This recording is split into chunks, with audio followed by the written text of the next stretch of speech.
Just the enormous amount of killing intent within the demon's lair edge alone would be enough to cause others to lose their mind, and the demonic soul within the demon's lair edge would destroy all their confidence. Apart from that, when the demon's lair edge became a great weapon and possessed a demonic soul of its own, it would also possess some other inconceivable uses. It could even be used to refine Han Shua's avatar, which would be able to continuously evolve like Han Shua's main body and grasp even more terrifying power. However, in order for such a powerful weapon to take shape, the number of strange materials required exceeded Han Shua's imagination.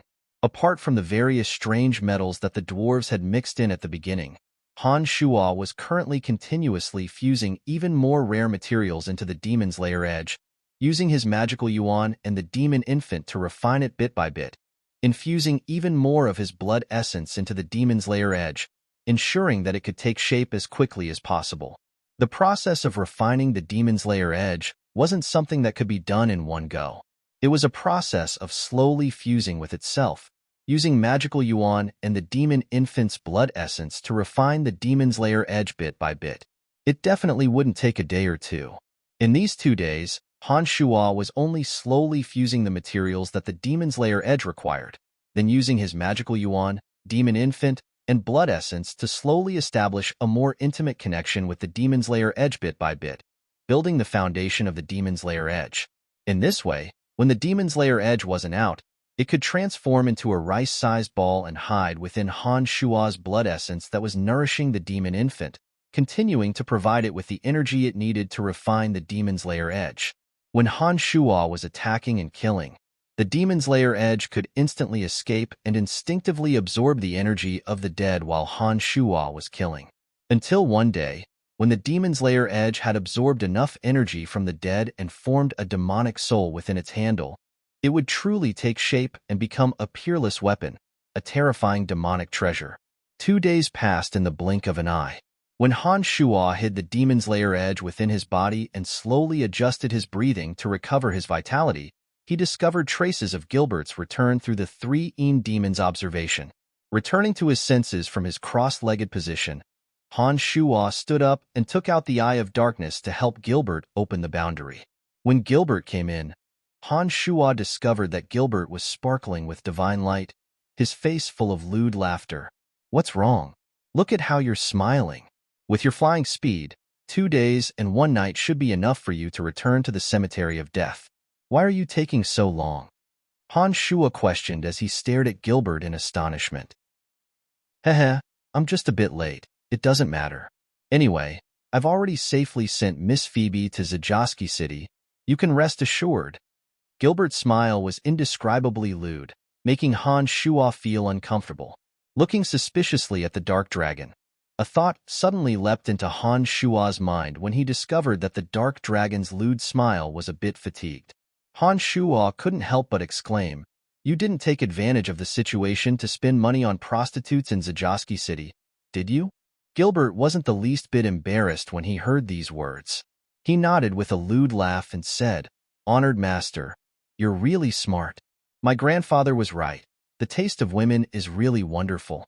Those 2 chicks were really flirtatious. They kept tormenting me for an entire night. That's why I was delayed." As expected, the dark dragon race was famous for their lewdness. Just like the forest troll's instinct to pillage, lust was also an instinct of the dark dragon race. This was a deeply rooted racial trait that no one could change. Han Shua could understand the dark dragon's actions, but he was a bit surprised to see the dark dragon's fatigued appearance. "It's said that you dark dragons are famous for your tyrannical strength in this aspect. Could it be that 2 women in 1 night have made you so tired?" "Honored master, this is the first time I've done 2 women for a long time in 1 night, and I've even flown all the way back. Isn't this battle record impressive enough? It's said that human men are very weak in this area. They definitely can't have such a powerful battle record as mine." Gilbert puffed out his chest and said proudly, shaking his head in disdain. Han Shua said, "If it were me, I could do it for as long as I wanted. Not only would my body be fine, it would even be stronger." "Tch, you keep bragging.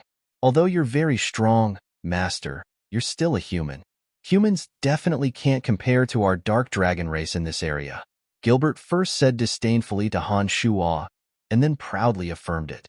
It seemed that in his mind, this concept was deeply ingrained and absolutely could not be changed easily. Han Shuo's words weren't empty. With his bloodthirsty demonic cultivation level, coupled with some evil demonic arts, he could indeed remain standing.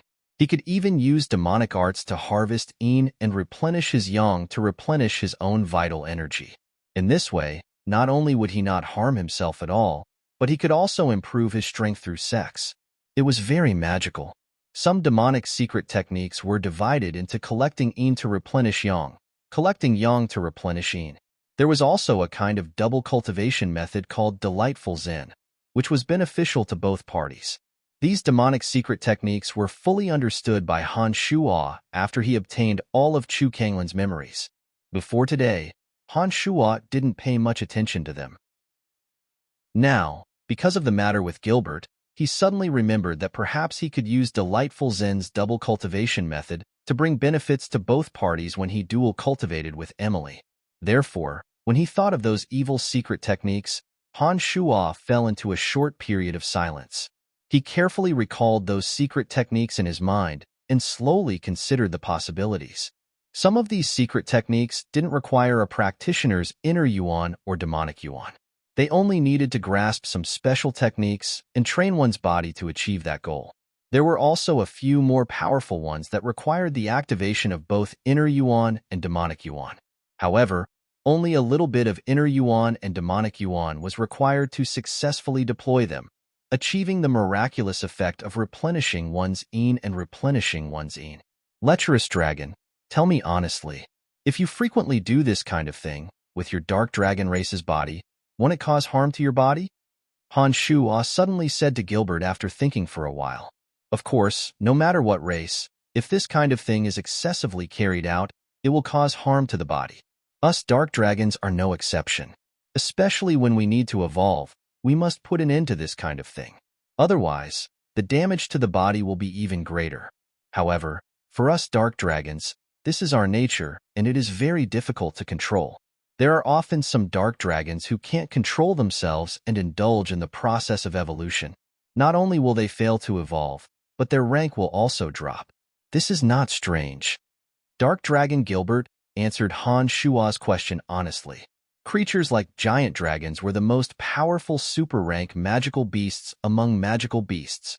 However, there was also a strict division of ranks among super-rank magical beasts due to the difference in strength.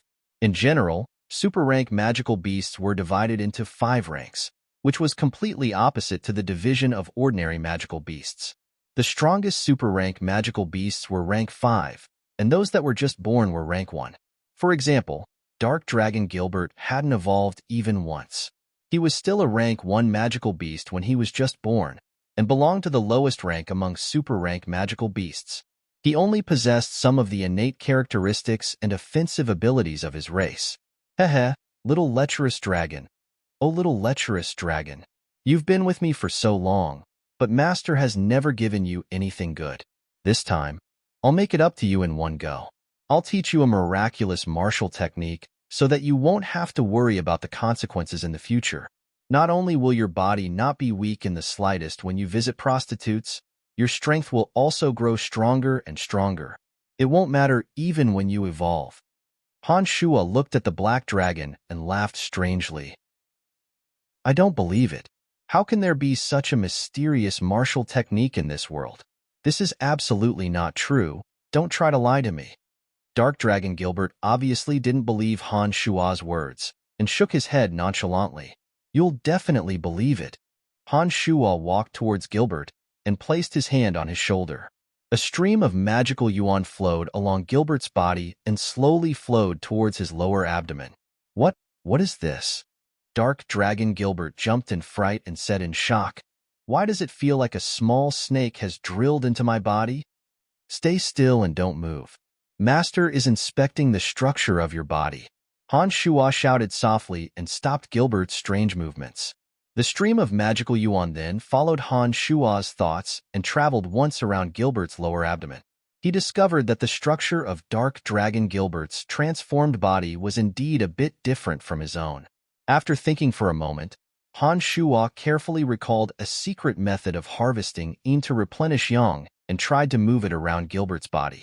After half an hour, Han Shuo dripped a drop of blood essence into Gilbert's body, lifted his clothes, and dropped it into Dark Dragon Gilbert's navel. He then shouted in a low voice, "Try to control the snake according to its trajectory and slowly guide it into your navel. As long as you can do it, you will be able to use this mysterious martial technique in the future." After saying this, Han Shuo released his hand from Dark Dragon Gilbert's shoulder and looked at Dark Dragon Gilbert with sparkling eyes. He watched as sweat beaded on his forehead and nervously followed Han Shuo's instructions with a face full of fear and trepidation. However, he still couldn't grasp the essence of the technique. At this time, Han Shuo had no way to guide him. He had to grasp the knack of the technique himself so that he could use it proficiently in the future. The drops of blood essence that entered his navel were like a seed that could turn the tides of the universe. They could provide a hiding place for the magical yuan Han Shuo injected, allowing him to successfully execute the secret method of harvesting yin to replenish yang. Han Shuo had already done everything that could be done for him. However, the structure of his body was different from that of humans after all. Whether or not he could succeed would depend on his own luck. Although it should be possible in theory, Han Shuo wasn't confident in himself and sized him up with some apprehension. After a while, Dark Dragon Gilbert looked at Han Shuo in a fluster and shouted anxiously, "All right, it's in. I did it. The little snake has returned to my navel." Overjoyed, Han Shuo hurriedly asked, "Then how does your body feel right now?" I'm hard, very, very hard." A small tent was propped up under Gilbert's body. He looked down at his lower body, not knowing what to do. He spoke frantically. Hard is good, haha." Han Shuo laughed heartily and said proudly, "Very good, perverted dragon, you've succeeded." Chapter 229. After spending half a day under Han Shuo's guidance, Dark Dragon Gilbert finally grasped this evil technique of harvesting yin to replenish yang. Gilbert, who was originally in disbelief, slowly started to have doubts as his body continued to transform. However, before he could confirm it, Gilbert did not dare believe that such a martial technique could have such a miraculous effect. Remember, you can only steal a bit of yin energy at a time. Too much and you'll die. Han Shuo cautiously reminded after Gilbert had completely grasped the technique. If this evil technique of harvesting yin to replenish yang could be used appropriately and only absorb a bit of yin energy from a woman's body at a time, it wouldn't cause too much harm to the woman's body. However, if it was used excessively and absorbed too much yin energy, it would harm the woman's body. In serious cases, it could even cause death. Under Han Shuo's repeated reminders, Gilbert seemed to understand, but not quite. He grumbled, "Got it. It's hard to say if it's useful or not. I'll tell you after I try it." Afterwards, Han Shuo and Gilbert made a trip to the Dwarves' Valley. Leaving Gilbert outside, Han Shuo went in and had a chat with village chief Calvin. He handed over the list of materials needed for forging weapons to Calvin, and only left the valley after the negotiations were concluded. With Gilbert's presence, Han Shuo saved a lot of effort. Riding on Gilbert's back, the two flew towards the depths of the dark forest, towards the Holy Land where the forest troll lived. After flying for most of the day, Han Shuo and Gilbert arrived at the Holy Land of the forest troll, the place where the statue of the demon Dadera was worshipped. The forest troll guarding this place all recognized Han Shuo. No one stopped Han Shuo and allowed Han Shuo to enter freely, even shouldering the responsibility of protecting him. Even in the cold winter, the sacred land of the forest trolls in the place of extreme wood displayed a verdant and lush air of spring. Dense vegetation, tall shrubs, and ancient trees that reached into the sky all grew exceptionally strong and healthy. Colorful flowers bloomed all over the sacred mountain valley, and the air was filled with a fresh and mellow fragrance. As far as the eye could see, it was all green and full of vitality. All the plants were so perfectly grown, so unbelievably strong. There were even some exotic flowers and plants that even Han Shuo had never heard of before. Any plant would grow very well in the place of extreme earth. Thick earth yuan qi filled the surroundings, and towering ancient trees covered the horizon. The old branches intertwined with each other, strong and powerful. This was why the holy land of the forest troll could be built on top of these tree trunks. After arriving here, Han Shuo first had some of the surrounding forest troll temporarily evacuate from this area of the Holy Land. He then leapt into the air and observed the feng shui of the 5 elements from above. He carefully identified the place according to the descriptions in Chu Kanglin's memories before landing on the roots of an ancient tree. This ancient tree was the tallest and most ancient tree in the place of extreme earth. It was more than 10 meters tall, and its dense branches and leaves were all green. It radiated vitality and looked quite old. After staring at the largest ancient tree for a while, Han Shuo finally said apologetically, "I'm sorry, you've occupied the best spot. You'll have to hand over the earth yuan qi you've absorbed bit by bit. I can only sacrifice you." As he spoke, Han Shuo's thoughts moved and a beam of divine light flew out of his body, landing in Han Shuo's palm. Han Shuo then began to dig at the thick roots of the ancient tree without hesitation. "Honored master, do you need my help?" Gilbert volunteered when he saw that Han Shuo had begun to dig at the roots of the ancient tree the size of a small mountain. After thinking for a bit, Han Shuo nodded and stopped what he was doing. He said, "I don't need your help, but you've reminded me that I don't need to do anything myself with the Earth Elite zombie here." Han Shuo chanted a necromancy incantation as soon as he finished speaking. The 2 dark creatures, the Little Skull and the Earth Elite zombie, were simultaneously summoned by Han Shuo. The Little Skull's bones were as translucent as jade, and a faint spiritual light circulated within his purple demon eye. He stood there with the bone dagger in his hand, and actually gave off a strong killing aura. The 7 bone spurs on his back gave off an extremely sinister and dangerous feeling, as if they were 7 lethal weapons. The Earth Elite zombie's eyes sparkled with an earthy yellow light that was the same color as his body. The armor that covered his entire body was like a thick layer of yellow earth. He was blinking his eyes at this moment, looking at Han Shuo with confusion. He seemed to be saying, "Everything's fine. Why did you suddenly call me over?" From the appearance of the Little Skull and the Earth Elite zombie, Han Shuo discovered that the 2 seemed to be constantly evolving. The Little Skull in particular gave Han Shuo an indescribable feeling. He always felt that after his intelligence was unlocked, his actions became more and more assertive, as if he already had a strange momentum. "I'll give you a mission. Dig out 49 holes of various sizes in this area according to my wishes. In addition, use ditches to connect the holes." Han Shuo mused for a moment and spoke to the Earth Elite zombie, who was blinking his eyes. The well-behaved Earth Elite zombie nodded naively, blinking his eyes at Han Shuo. However, he didn't immediately take action, seeming to wait for Han Shuo's more specific instructions. Han Shuo immediately reacted after staring blankly. He sat down cross-legged and organized his memories in his mind. His brain was like a marvelous machine, first projecting the entire area of the place of extreme wood into his mind. He then divided the 49 holes of various sizes according to Chu Kanglin's memories, placing them on the scene of the place of extreme earth in his mind.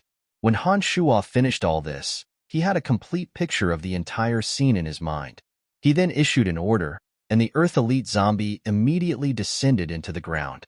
Suddenly, the ground of the entire place of extreme wood began to churn violently, as if a wriggling earth dragon was continuously moving about underground. In the blink of an eye, the earth quaked and the mountains swayed. Mounds of earth appeared one after another. The Earth Elite zombie's body was like a small dragon wantonly tossing and turning in the surging waves of the ocean. Every time he emerged from the earth, a hole of various sizes would appear. Accompanied by loud rumbling sounds, the Earth Elite zombie used a miraculous method to perform a feat that even the most skilled construction worker couldn't accomplish. He completely relied on his own strength and natural control of the yuan energy of Earth to perfectly construct the scene in Han Shuo's mind. In the short span of half an hour, the entire ground of the place of extreme would had undergone earth-shattering changes. 49 caves of various sizes appeared, not one more or one less. Hundreds and thousands of gullies connected the 49 caves like a winding mountain range. There wasn't the slightest difference from the scene in Han Shua's mind. It was exactly the same. Only the Earth Elite Zombie, who had reached the pinnacle of mastery of the Yuan energy of Earth, would be able to accomplish such a feat in such a short amount of time, and with the strength of a single person. Miraculous, truly miraculous. This fellow is too amazing. Gilbert looked at the Earth Elite Zombie with wide eyes. In such a short amount of time, he'd created such earth-shattering changes.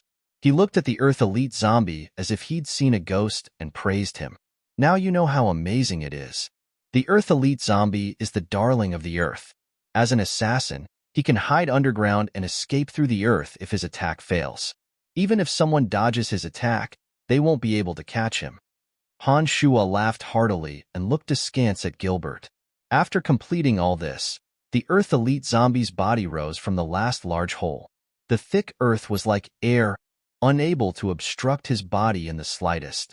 It was as if he'd floated out of the water, creating a bizarre visual impact. He took out a large pile of materials from his space ring and filled the empty space in front of him, piling them up like a small mountain. Then, using his connection with the Earth Elite Zombie with the Little Skull, Han Shua, together with the Earth Elite Zombie and the Little Skull, quickly shuttled back and forth between the large and small holes, placing the various materials that were as high as a small mountain into the holes one by one in a special order. After finishing all this, Han Shua let out a long sigh and said, "All the materials have been placed in. Currently, only the most basic thing is left." "Why is that hole empty? Nothing has been placed in it?" Gilbert looked at everything that was happening with great interest. As soon as Han Shua finished speaking, he looked around and discovered that in the center of the 49 holes, there was a hole the size of a person. It happened to be right next to where Han Shua was standing, which was also the root of the oldest and tallest tree in the area. Nonsense, that hole is the center of the formation. Naturally, only the master can enter it. Han Shua rolled his eyes at Gilbert and casually explained. Han Shua started chanting a magical incantation as soon as he'd finished speaking, summoning a few zombie warriors. He planned on using the same method and letting them fight it out to decide who would be the most suitable candidate to be chosen. However, just as Han Shua was about to do so, the Earth Elite Zombie hurriedly shook his hand and walked in front of Han Shua. He quickly blinked his earthy yellow eyes and anxiously explained something to Han Shua. As he did so, he didn't forget to wave his hand at the Little Skull and communicate with the Little Skull with joy. It seemed that he wanted the Little Skull to persuade Han Shua with him. Han Shua was surprised. He then held his breath and focused his mind. He carefully sized up the Earth Elite Zombie and the Little Skull while slowly comprehending the message the two transmitted. The Earth Elite Zombie seemed to know what Han Shua was planning to do. He constantly gestured with his hands in disagreement, then communicated with the Little Skull. The Little Skull also seemed to suddenly come to his senses and join the resistance with the Earth Elite Zombie. A short and chaotic message was continuously transmitted from the two to Han Shua's mind. After a while, Han Shua looked at the two in amazement and asked, "You mean, you two will choose a suitable person?" The Earth Elite Zombie and Little Skeleton both nodded ferociously as soon as he'd finished speaking. The Little Skeleton walked up to the zombie warriors and clenched his bony claws into fists, pounding them with a series of crackling sounds. The zombie warriors that Han Shua had summoned were all beaten into a prostrate position on the ground. Then, the Little Skull stood in front of the zombie warriors and proudly gestured something with his head held high and chest puffed out. It seemed to be saying that these guys weren't good enough and that they weren't worthy of such magical treatment. Han Shua looked for a while and finally understood. He nodded and said with a smile, "All right, I'll send you two back. I'll give you a few minutes. Then, you two grab a zombie warrior of your choice, and I'll try to summon you two together." The Little Skull and the Earth Elite Zombie nodded vigorously in unison when they heard Han Shua's words. Han Shua could feel the joy and excitement in their hearts. Han Shua laughed involuntarily and gave them a reminder. He chanted an incantation and sent the two fellows back to their homes. His heart was full of surprise, as he hadn't thought that the Little Skeleton and Earth Elite Zombie would have such strange reactions. How can such low-level dark creatures possess intelligence? Gilbert was baffled as he looked at Han Shuo and sighed. Next time, don't talk about low-level dark creatures in front of them. Otherwise, they'll definitely be angry and might even beat you up. Now that they've surpassed the scope of dark creatures, I think that even high-level dark creatures may not possess such magical powers. Han Shuo glanced at Gilbert and warned the nonsensical Gilbert. After a while, Han Shuo sensed the little skull's call from an extremely distant plane. He chanted necromancy magic again and began to summon the two who had just left. A beam of light flashed by. The little skull and the Earth Elite zombie were carrying a thin and tall zombie warrior that looked like a bamboo pole. The zombie's face was dark green, and there was no light in its white pupils. It was obvious that it only possessed the simplest of obedience. The little skull and the Earth Elite zombie were carrying the thin and weak zombie warrior at their waists. One shoulder was higher than the other, and the other was lower. Their silly expressions were quite comical. To Han Shuo's surprise, the little skull pointed at the thin and tall zombie warrior and gestured with one hand, as if to say, "He's one of us." Chapter 230. Han Shuo was stunned for a moment. He stared blankly at the tall and thin zombie warrior. Then his eyes shifted between Little Skull and the Earth Elite zombie. Finally, he asked in amazement, "One of us? One of you?" Nodding their heads in unison, Little Skull and the Earth Elite zombie looked rather pleased with themselves. They gestured something at Han Shuo with their empty hands, and pieces of messy information were transmitted into Han Shuo's mind like electric waves. After a while, Han Shuo sorted out the pieces of information and his heart was filled with shock. He looked at the two little fellows in disbelief and exclaimed, "You're saying that you have your own subordinates and forces in another world?" The two fellows puffed out their chests at the same time, their expressions extremely pleased. They looked as if they were cackling and nodding. It was obvious that Han Shuo had hit the nail on the head. On the other side, Dark Dragon Gilbert watched as Han Shuo slowly communicated with the two creatures. He also felt that it was unimaginable and couldn't help but let out an to express his astonishment. After recovering from his shock, Han Shuo quickly thought about it and couldn't help but laugh out loud. "Not bad, not bad. You've done a good job." With Han Shuo's current understanding of necromancy magic, he clearly knew that as he continued to improve, he would one day be able to directly pass through the constraints of space and descend to that magical plane with Little Skull and the Earth Elite zombie. In addition, if Han Shuo reached the realm of a sacred Magus necromancer, he could even set up a large-scale transportation matrix to directly connect to the two worlds outside and transport soldiers. If Little Skull and the Earth Elite zombie developed a powerful force in another plane, when Han Shuo's necromancy magic reached a certain level, he would be able to share resources. This made Han Shuo very excited. Little Skull and the Earth Elite zombie were overjoyed to hear Han Shuo's praise. Little Skull pointed at the zombie warrior he was carrying, then at the hole beside him, indicating that Han Shuo would use this zombie warrior to refine it into a wood elite zombie that could use wood energy. Nodding his head, Han Shuo smiled to express his understanding. He waved at Little Skull, indicating that he should drop the thin and tall zombie warrior into the hole. When Little Skull and the Earth Elite zombie carried the zombie warrior to the hole, Little Skull put it down and raised his head to look at the zombie warrior. The purple light in his purple demon eye flickered continuously, as if he was issuing some order to the zombie warrior. After a while, Little Skull stood on his tiptoes and patted the zombie warrior's shoulder comically, like a general encouraging his subordinates, conveying the message of, "Do a good job." The thin and tall zombie warrior seemed to only have the intelligence to obey. After receiving the order from the purple demon eye, it nodded clumsily and stiffly, as if it understood Little Skull's meaning. It jumped into the hole and laid down obediently, looking at Han Shuo with eager eyes, waiting for Han Shuo's next move. Seeing that everything was in place, Han Shuo took a deep breath and dripped 2 drops of blood essence into the zombie warrior's body with practiced ease. He then released a seal of darkness magic to form a deeper connection with the zombie warrior. Afterwards, Han Shuo sat down cross-legged and gave an order to the Earth Elite zombie. Rays of black light shot out from his hand and fell into the zombie warrior's body. Upon receiving Han Shua's order, the Earth Elite zombie leapt into the soil as if diving into the water, disappearing in an instant like a loach. All that could be seen was an Earth dragon wriggling around the entire scene. The 49 holes were quickly covered up and became flat, exactly the same as before. When Han Shua's last few hand seals fell into the body of the thin and tall zombie warrior, the soil around the hole seemed to be attracted by some kind of power, covering the zombie warrior's body in an extremely short amount of time. Then, the Earth Elite zombie rose up from the ground and even clapped his hands, revealing an expression that said it was a piece of cake. Would Aura obey my command and return immediately? Han Shua formed a seal with both hands and roared.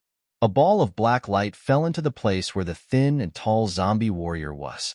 All of a sudden, the 49 caves that had been restored to their original state seemed to be connected by many green natural threads, forming a dense web that looked like it had been weaved by spiders. At the center of the web was the place where the tall and thin zombie warrior was hiding. In an instant, the rich Earth Yuan energy seemed to be connected by the many green ribbons, as all of it converged towards the center of the zombie. From afar, it looked like many small streams were converging towards the river in the center, giving off a strong visual impact. Some of the verdant weeds in the furthest distance slowly withered and turned yellow. Even the originally sturdy branches of the largest old tree seemed to slowly undergo changes that were difficult to see with the naked eye due to the loss of the Earth aura.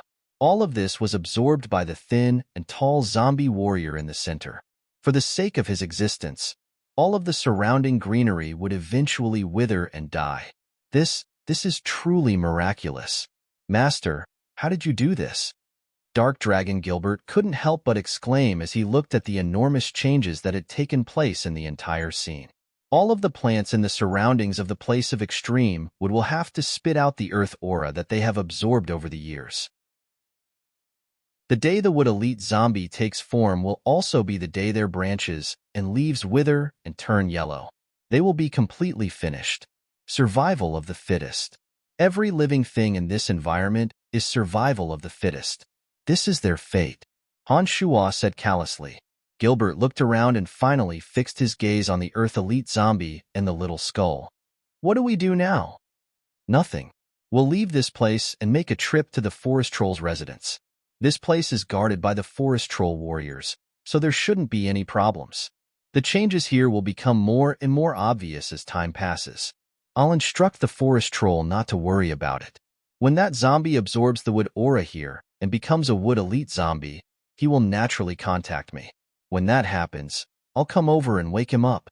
Han Shua explained faintly.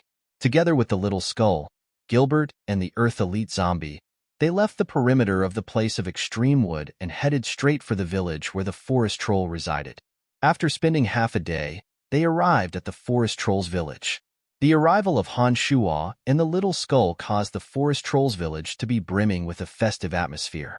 As their guardian deity, the little skull had already been seen as the embodiment of the great goddess Dadera in this world. The successful robbery last time, as well as Han Shua's large financial support for daily necessities, had caused the Forest Troll to trust Han Shua even more. The old priest of the Forest Troll arrived in front of Han Shua after a while with the help of his subordinates. He knelt down and kowtowed to Han Shua and the little skull. Hi, how have you been? Han Shua asked with a smile after letting the old priest rise. Under your wise guidance, we have enough rations to survive this winter. No merchants are willing to pass through the dark forest in the cold weather, so we've all been resting in the village and haven't gone out to hunt. The old priest responded respectfully, his expression somewhat relaxed. Nodding his head, Han Shua said in a harmonious voice, Very good. Train well this winter and cultivate stronger warriors and priests for the race. When spring comes next year, you'll be able to put them to good use. We will definitely listen to the messenger's orders and train those children well. The old priest nodded and promised Han Shua, Yes, during this period of time, send more warriors to protect the sacred ground. The great goddess Dadera may be recuperating inside for a period of time.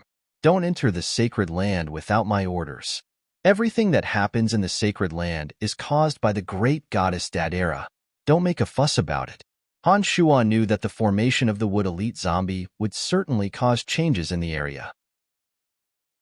He had to inform them in advance, just in case the old priest and the others didn't understand the situation and disrupt Han Shuo's arrangements. Don't worry, we'll definitely follow the messenger's orders and guard the area closely. The old priest didn't ask for the reason and directly made a solemn vow. The old priest appeared quite relaxed when he didn't have to worry about food or clothing. All right then, if there are any further instructions, I may come personally, or I may have this fellow pass it on. Hehe, I think you know who he is? Han Shuo smiled and pointed at Gilbert beside him. Of course, this is the powerful Mr. Dark Dragon, your humble servant. The old priest had been with Han Shuo during their last trip to the underground world.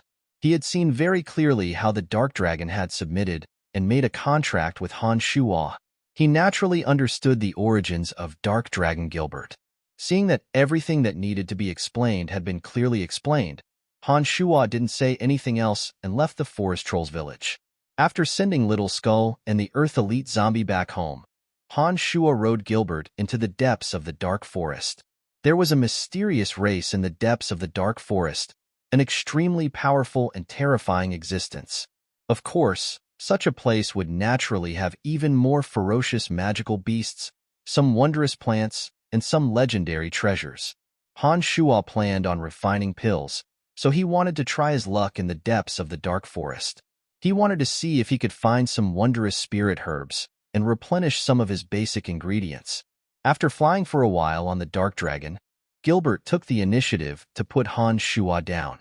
He actually cried out with lingering fear, "There's really something wrong with this dark forest." I suddenly felt a chill run down my spine just now, as if something was treating me as prey. This is too inconceivable. Your feelings should be correct.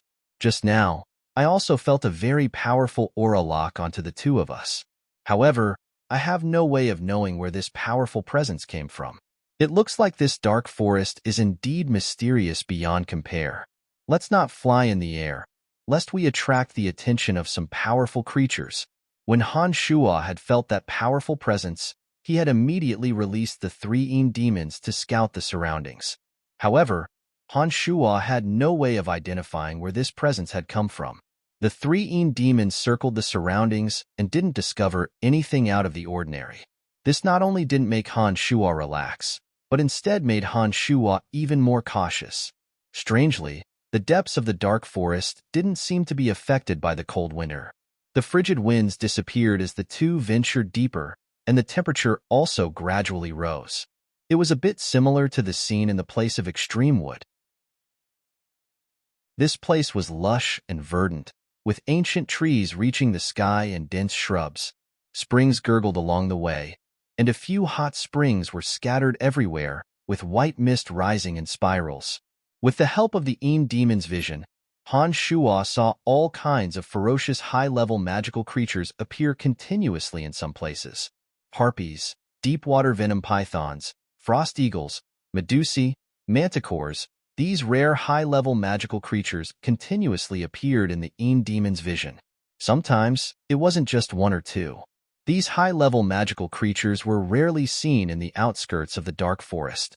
Often, there would only be one of these high-level magical creatures in a large area. Ordinary adventurers would flee in panic when they encountered them, deathly afraid of being ambushed. However, in the depths of the dark forest, they had become the most common of existences and were no longer so rare and peculiar. In some special places, there were many strange flowers and plants that Han Shuo had never heard of or seen before. These strange flowers and plants grew enormous flower buds. Han Shuo saw through the demons that a windblade wolf would twist miraculously when it passed by a flower bud, instantly sucking the windblade wolf's body into its stamen. The thick roots chewed and sucked like a neck, quickly digesting the windblade wolf amidst the thick blood. Not even the bones were spat out. There were also some strange plants whose branches and leaves intertwined like human hands. They also possessed terrifying destructive power.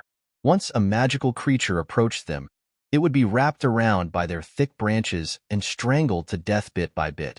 Follow me and be careful. There are dangers everywhere in the dark forest. No wonder Trunks kept telling me that although the rewards would be greater the deeper we go, we could also lose our lives at any time. Han Shuo moved forward carefully and spoke calmly to Gilbert. However, Han Shuo himself lost his cool as soon as he'd finished speaking. His body shot out with a whoosh, and he rushed towards something with a face full of joy. Chapter 231. Within a crack in a fiery red rock, there was a plant with a large leaf the size of a cattail leaf, its entire body glowing with a translucent red light. At this moment, the strange plant with only one large leaf was dripping drop after drop of a blood-red liquid. This liquid was translucent and as dazzling as red diamonds. However, as soon as it landed on the rock, it squeaked and emitted a blurry red mist. The mist dissipated at the roots, as if absorbed by the roots. Han Shuo's body was faster than Gilbert had expected. In the blink of an eye, he had bent over and opened his mouth, facing the dripping drops of red liquid. Drip, drip, the blood-red liquid landed on the tip of Han Shuo's tongue, emitting a soft sound. Every time a cloud of red mist rose with a squeak, Han Shuo would take a deep breath and inhale the mist into his body. Then, under Gilbert's gaze, Han Shuo's cheeks gradually turned red. For some reason, Gilbert looked at Han Shuo in astonishment. Looking at Han Shuo's strange actions, he felt that this master of his was becoming more and more mysterious. As drops of translucent blood dripped from the large leaf, the originally vigorous plant slowly began to take on a deep red color. It slowly fell onto the fiery red rock, merging with the color of the rock. When the large leaf the size of a cattail leaf stopped dripping the bright red liquid, this peculiar plant seemed to have turned into a hard rock and actually stuck to the rock below. At this moment, the skin all over Han Shuo's body became a bloody red. He immediately sat down where he was, looking like a man of blood. There was also a faint red mist curling around his body. After about an hour, Han Shuo slowly opened his eyes and let out a long, hearty howl. He said in high spirits, "The depths of the dark forest are indeed mysterious and unfathomable. To be able to find this blood essence grass that can increase one's blood essence, it looks like my luck is pretty good." "What's that?" Gilbert looked at the plant that looked like it had turned into a rock and asked in surprise. "The blood essence grass is a kind of evil plant. After it takes shape, it will constantly absorb the vitality of the surrounding plants. If the surrounding plants are man-eating evil plants, then the blood of these man-eating plants will be absorbed and refined through its rhizome. This process would last for 100 years. Only then would the blood essence grass grow a leaf the size of a cattail leaf. Once the leaf was formed, it would spit out the solidified blood that it had absorbed and refined for 100 years. Through its rhizome, the solidified blood would be absorbed again and completely fused with its rhizome.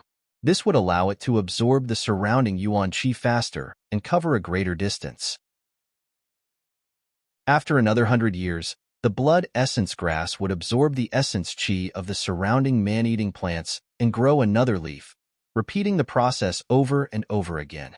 If the blood essence grass can successfully evolve 9 times for 900 years, then it will become a blood essence that can move at will and possess intelligence like a human.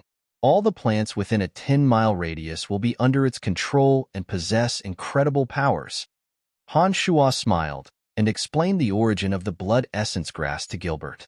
"So powerful? Then what effect does the blood-like liquid have on you? How many years does this blood essence grass have?" Gilbert asked in surprise after hearing Han Shuo's explanation. Laughing proudly, Han Shuo said, "After I absorb and refine the essence of this blood essence grass, it can directly transform my blood into blood essence with special effects. This will save me a lot of demonic yuan. Unfortunately, this blood essence grass seems to only have a lifespan of 300 years.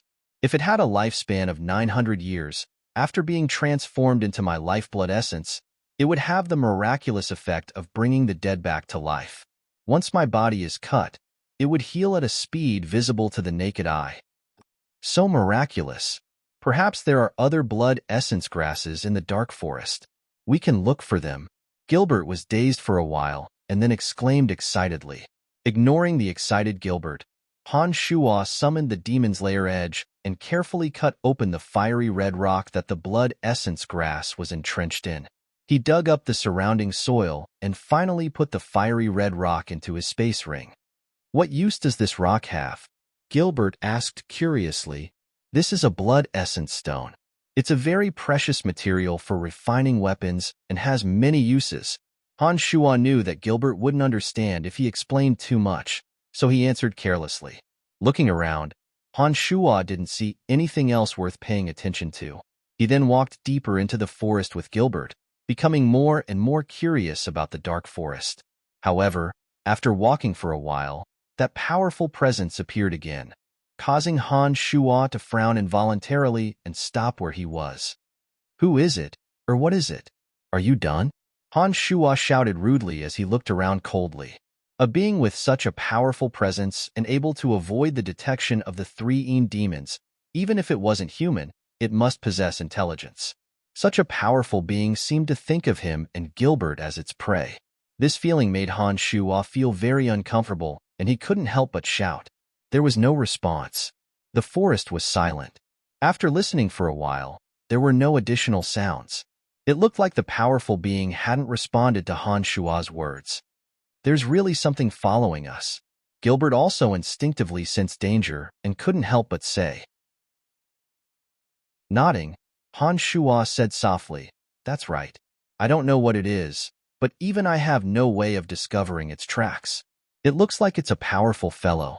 We need to be careful and not give it a chance to take advantage of us." No matter what this being was, if it had the confidence to deal with Han Shuo and Gilbert, it wouldn't be hiding in the shadows like this. It might have used a strong offensive from the start to defeat Han Shuo and Gilbert. This method of hiding meant that this powerful being didn't have the confidence to face the two of them head-on. It was precisely because of this that Han Shuo didn't seem particularly flustered. With the existence of the three demons, it was completely unrealistic for this being to ambush them without making a sound. Therefore, although he was on guard, Han Shuo wasn't afraid at all. Instead, he was filled with curiosity and decided to lure out this powerful being and see just what it was. Deep in the night, the clear moonlight shone down. The shadows of the towering ancient trees were reflected on the ground under the moonlight, like the figures of demons baring their fangs and brandishing their claws. Han Shuo and Gilbert were together on the branch of a 10-meter-tall tree. Gilbert leaned lazily against the tree and dozed off, looking like he'd already fallen into a deep sleep. Han Shuo's body was ramrod straight, his breathing even and heartbeat slow, like a standing javelin. He sat cross-legged on the branch with his eyes closed, silently digesting the essence of the blood essence grass he'd absorbed during the day. After who knew how long, Han Shuo, who was resting with his eyes closed, suddenly opened his eyes. His eyes shone brightly in the dark night as he surveyed his surroundings. The three demons circled around Han Shuo's back and arms, observing all abnormalities in their surroundings. One of the demons on Han Shuo's back suddenly discovered ripples in the middle of a pool not far away. Then, a huge, transparent water figure slowly floated out of the pool. This water silhouette was enormous, no smaller than Gilbert's dragon form. Its enormous body had 9 slender, monstrous heads. After it emerged from the water, the originally faint and transparent water silhouette gradually became more and more indistinct, finally completely disappearing. However, an enormous aura faintly emanated from that direction. It was exactly the same as what Han Shuo had sensed over the past 2 days. Han Shuo observed for a while and discovered that the direction of the wind in that area had clearly become a bit strange, as if it had encountered an obstruction in the air. He nudged Gilbert, startling the sleeping dragon awake.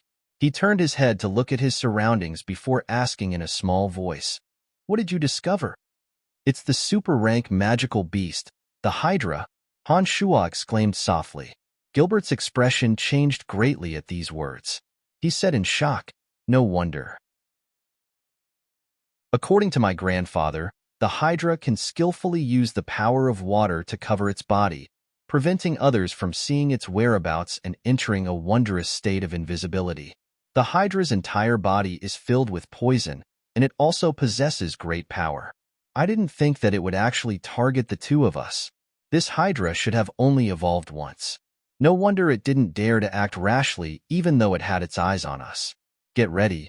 We'll show it what we're made of.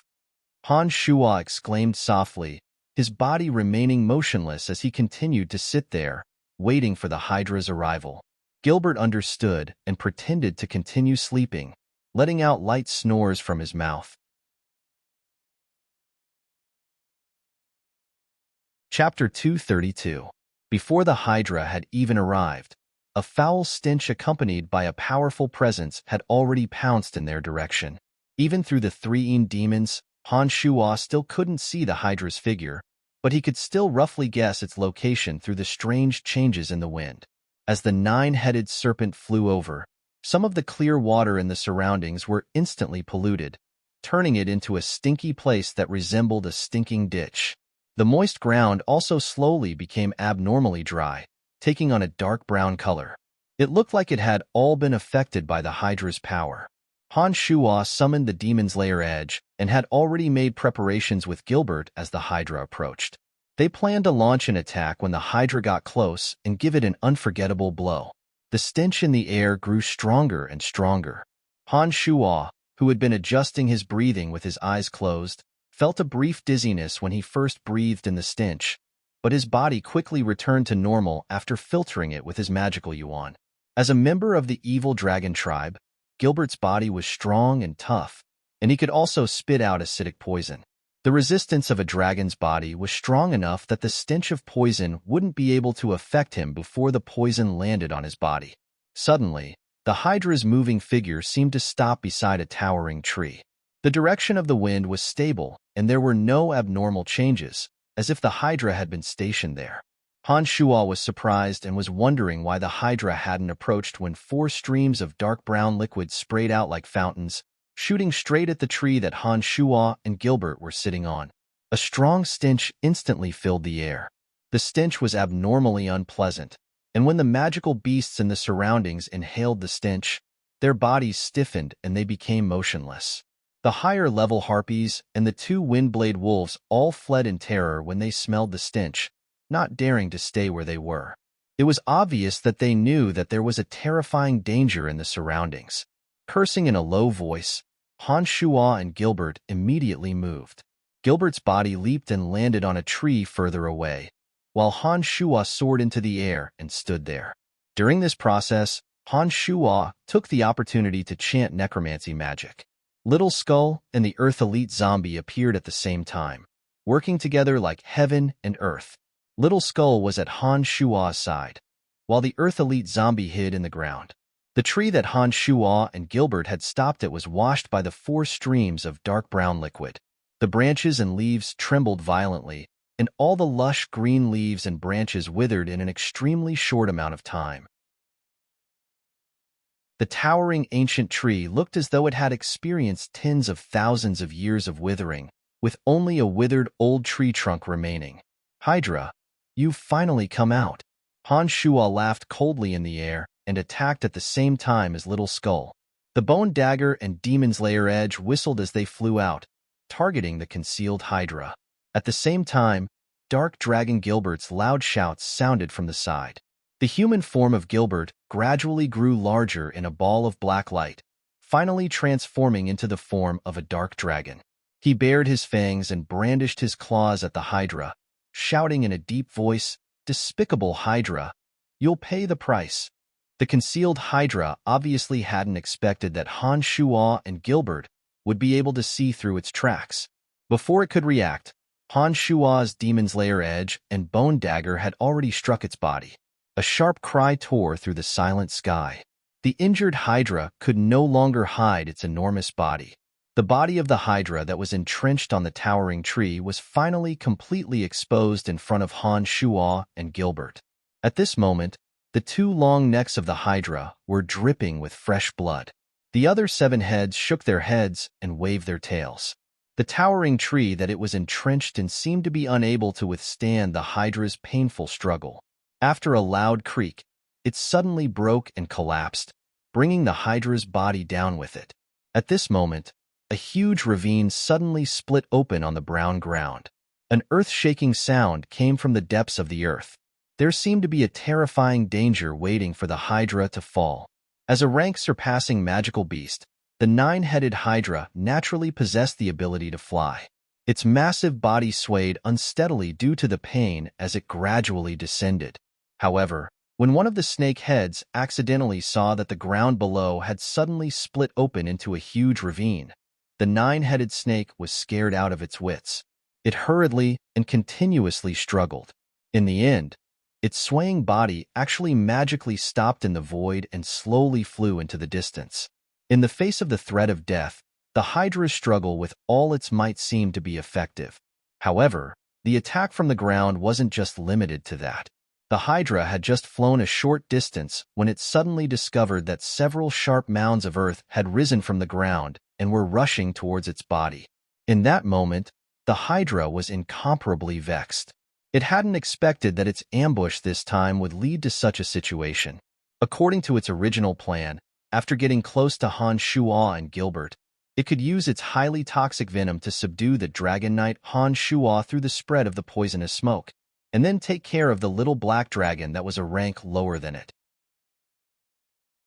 Unfortunately, Han Shuo, who had diligently trained in demonic arts, didn't fall for the attack of the poisonous smoke as it had hoped. The appearance of the little skull and the Earth Elite zombie further boosted Han Shuo's strength and completely destroyed the Hydra's plan.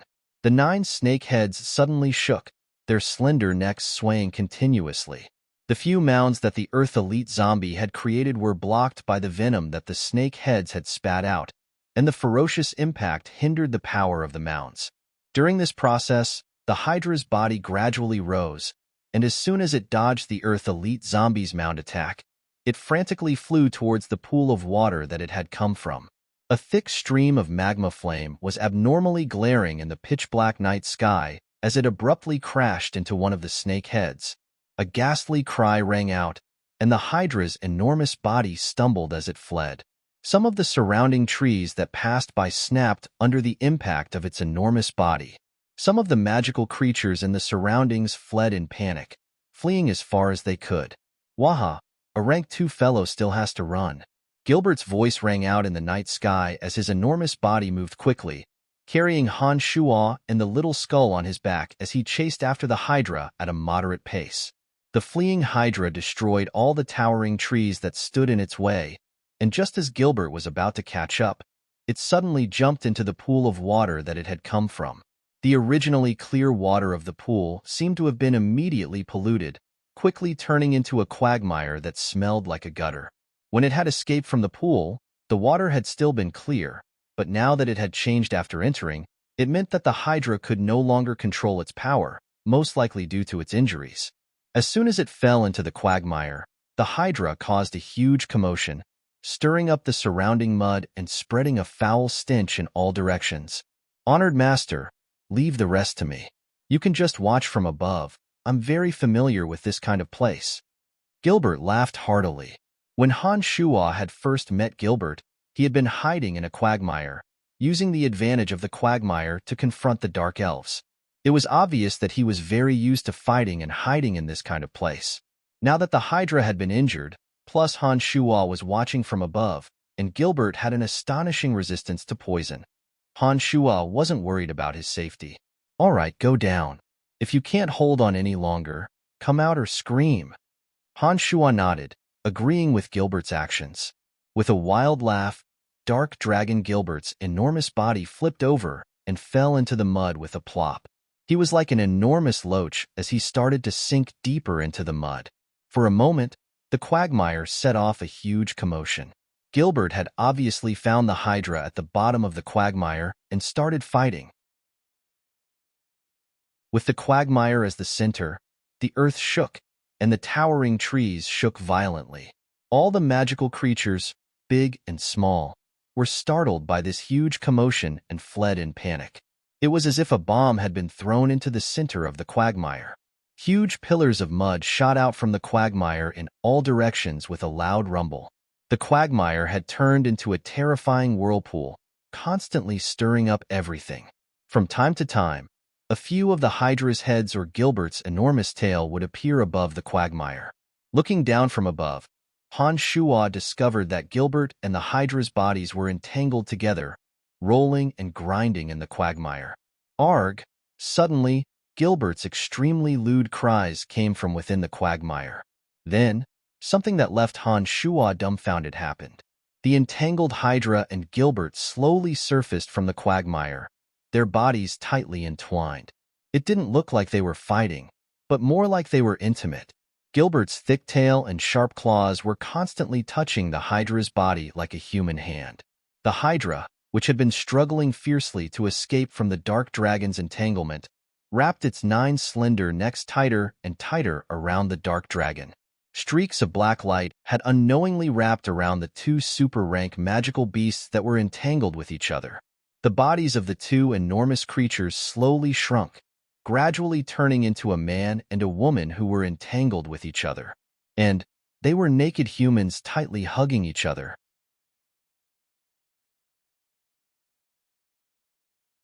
Chapter 233. Han Shuo stood high up in the sky, dumbfounded as he looked at the changes below. For a moment, he was stunned, and his entire person froze. Gilbert and the Hydra had become 2 naked mud men entangled together. The original battle had actually turned into another form of battle. Moreover, the battle was in full swing, and the waves were roaring incessantly. Han Shuo was greatly surprised as he watched. The race of black dragons were lascivious, and every Hydra was a female. They were not good birds, and had always been synonymous with obscenity. These 2 creatures could turn from a battle into a battle. As expected, they were very powerful, and it directly shocked Han Shuo. The 2 mud people were entangled with each other and rolled around in the mud. Because their bodies were covered in mud, it was impossible to see their original appearances. Only the curvaceous body of the Hydra was able to distinguish the characteristics of a woman. The lewd Hydra had big breasts and plump buttocks, and was entangled with the black dragon. They were in the midst of intense copulation, and the sound of intense panting was incessant, resounding in the quiet night sky, stirring one's soul. Han Shuo, who was watching excitedly, felt that it was unimaginable. Suddenly, he felt someone tugging at the corner of his clothes. He couldn't help but look back, and saw the little skull with 7 bone spurs flashing. The little skull's purple demon eye shone brightly, and it stretched out a white bone claw to point at the black dragon and Hydra who were engaged in the act below. It asked Han Shuo, "What are they doing?" Han Shuo, the little skull tugged at the corner of Han Shuo's clothes again, and the purple light in its purple demon eye flowed. It seemed to be very confused, as if it couldn't understand what was happening. It sent another message to ask Han Shuo. The black dragon is conquering it. Children shouldn't ask so many questions. Han Shuo couldn't argue with it, and so he gave a strange smile. Half of the Earth Elite Zombie's body was buried in the ground at some unknown time. He waved his 2 arms wildly, looking at the 2 people in the quagmire in great bewilderment. He seemed to be considering whether or not he should approach and attack. That quagmire was very wide and contained a large amount of poisonous liquid. If the Earth Elite Zombie rushed inside, he wouldn't be able to fully utilize his abilities. Adding to that, the current situation was very strange. Han Shuo hastily used his consciousness to stop the Earth Elite Zombie's movements. Gradually, the 2 people who were originally above the quagmire slowly fell into it and disappeared from Han Shuo's sight. However, the huge movement in the quagmire did not disappear with it. Han Shuo knew that this lecherous dragon and lecherous snake's great battle didn't stop when the figure disappeared. It just moved to the bottom of the quagmire. Seeing that he couldn't find anything, Han Shuo descended from the sky and landed beside the Earth Elite Zombie. He patted the Earth Elite Zombie's shoulder and praised, "Well done." Previously, the Earth Elite Zombie hid in the ground and used his manipulation of the power of the Earth to pose a huge threat to the Hydra. That kind of ability to tear the Earth into ravines made Han Shuo very excited. This meant that the Earth Elite Zombie had spent some time with the little skull and had indeed developed a very good combat awareness. Up until now, the Hydra should be unable to pose any threat to Han Shuo. Therefore, after Han Shuo landed and praised the Earth Elite Zombie, He once again chanted an incantation and sent the little skull and the Earth Elite zombie back to their home. Then, Han Shuo flew to a towering tree on the side of the quagmire and sat cross-legged on the trunk. He silently adjusted his breathing while paying attention to the movements in the quagmire. During this process, a huge rumbling sound came from afar, as if a huge monster was passing by nearby. Han Shuo, who was silently adjusting his breathing, immediately separated a demon and flew towards the source of the sound to find out what was going on. A green cyclops, 8 to 9 meters tall, with muscles all over his body that were as hard as rock, strode forward with his 2 thick legs that were like towering stone pillars. He was hurrying along at high speed. Every step he took was accompanied by an earthquake, as if a mountain was collapsing. Along the way, all the trees and shrubs were flattened. The ground seemed to have been bulldozed, becoming flat and tidy. Even some of the hard rocks were crushed under his feet. This was enough to prove that this green cyclops had a super strength that could rival a god. The cyclops seemed to be a bit anxious. His footsteps were extremely hurried, causing all the magical beasts in the surroundings to retreat and leave their nests to make a path for him. The huge rumbling sound gradually faded into the distance. Han Shuo was astonished. He was shocked by the cyclops that had just left. Such a huge fellow with a body as hard as rock definitely contained terrifying power.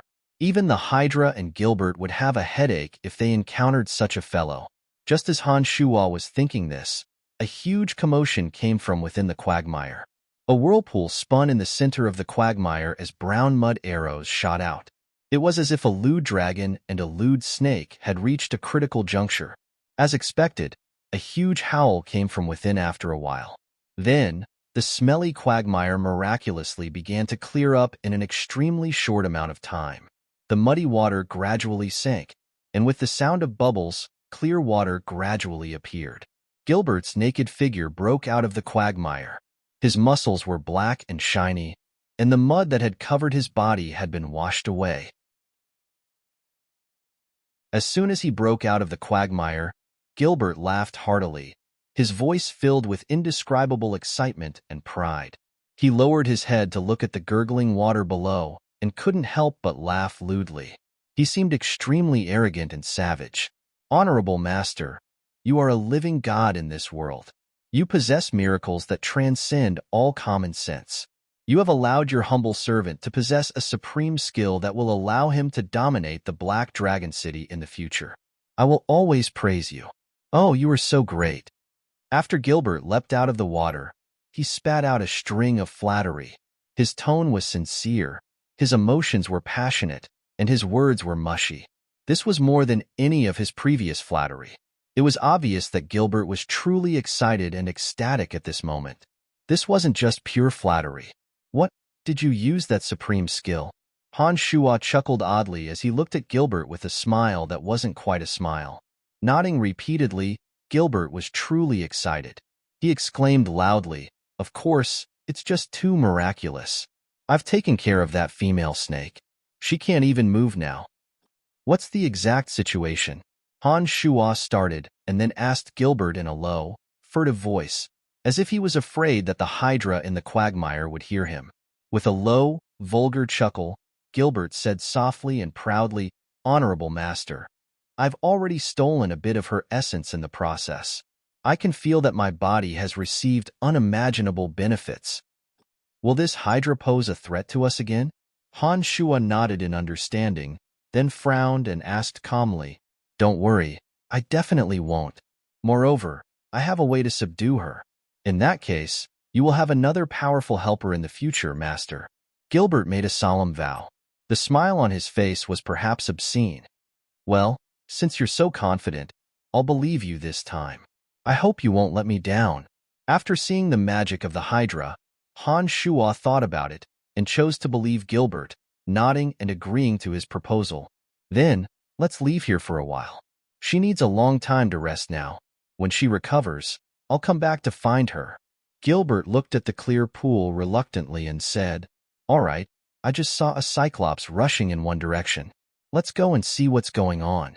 Han Shuo thought of the performance of the cyclops and said to Gilbert thoughtfully, "The cyclops is said to be the servant of the gods. It is said that they have the magical ability to forge weapons and find special ores. They like to eat people, have strong bodies, and have a stubborn personality. Their living habits are somewhat similar to dwarves. Another legend says that the Cyclops is actually a kind of dwarf, but it has an incredibly huge body, including terrible destructive power, and lives in huge buildings. The Cyclops has a rock-hard body. It is not known if it is because of this body, but they have the instinct to find some strange ores. Some rare ores can be found by them. This magical instinct makes all alchemists envious. Just now, the Cyclops was rushing so anxiously, Han Shuan naturally thought of his instinctive characteristics. He didn't know if he had found any special metal ores and was rushing to dig them out.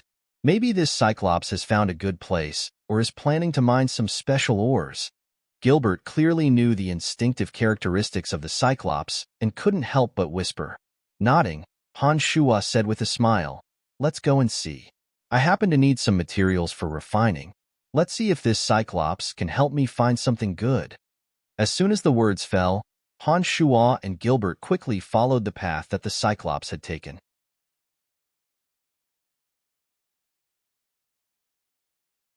Chapter 234. The enormous Cyclops displayed its powerful physique to its heart's content. Along the way, the earth shook, the mountains shook, ancient trees snapped, and all beasts retreated. Even in the dark forest where danger lurked on every side and super-rank magical creatures frequently roamed, there were still very few creatures who were willing to provoke a creature as powerful as the Cyclops. It wasn't an easy thing to become enemies with such a big fellow. Han Shuan and Gilbert followed the tracks the Cyclops had left behind and caught up to him without much effort. In order to avoid attracting his attention, Han Shuan rode on Gilbert's dragon body and purposefully kept a large distance from the Cyclops. Following behind the Cyclops, Han Shuan paid close attention to his surroundings along the way. He actually discovered a few powerful presences that seemed to be interested in the Cyclops' movements. However, these presences also purposefully avoided the Cyclops and hid far away, unwilling to approach him. They only followed the tracks the Cyclops had left behind, seeming to have the same intentions as Han Shuan. When Han Shuan sensed these powerful presences, he immediately had Gilbert transform into his human form and used the art of the demonic ninth heavens to drag Gilbert along. This was to prevent Gilbert's enormous size from attracting the attention of these powerful creatures and becoming their prey. The three demons were placed in the surroundings, constantly on the lookout for danger that could descend at any time. Danger was everywhere in the dark forest, and Han Shuan had to be cautious. The Cyclops' towering body covered a distance of 5 to 6 meters with each step. After a period of turbulent travel, they finally entered a small mountain, Tanai. Tanai's waterfall flowed freely, the trees were verdant, the small lake was clear, and the flowers were beautiful. There were a few strange rocks of various colors at the bottom of the clear river. Under the illumination of the sunlight, they shone with gentle light, causing the small river to shimmer with a phosphorescent light and accentuate the colors of the swimming fish. Strangely, when the Cyclops arrived at the valley, his previously reckless footsteps suddenly became cautious.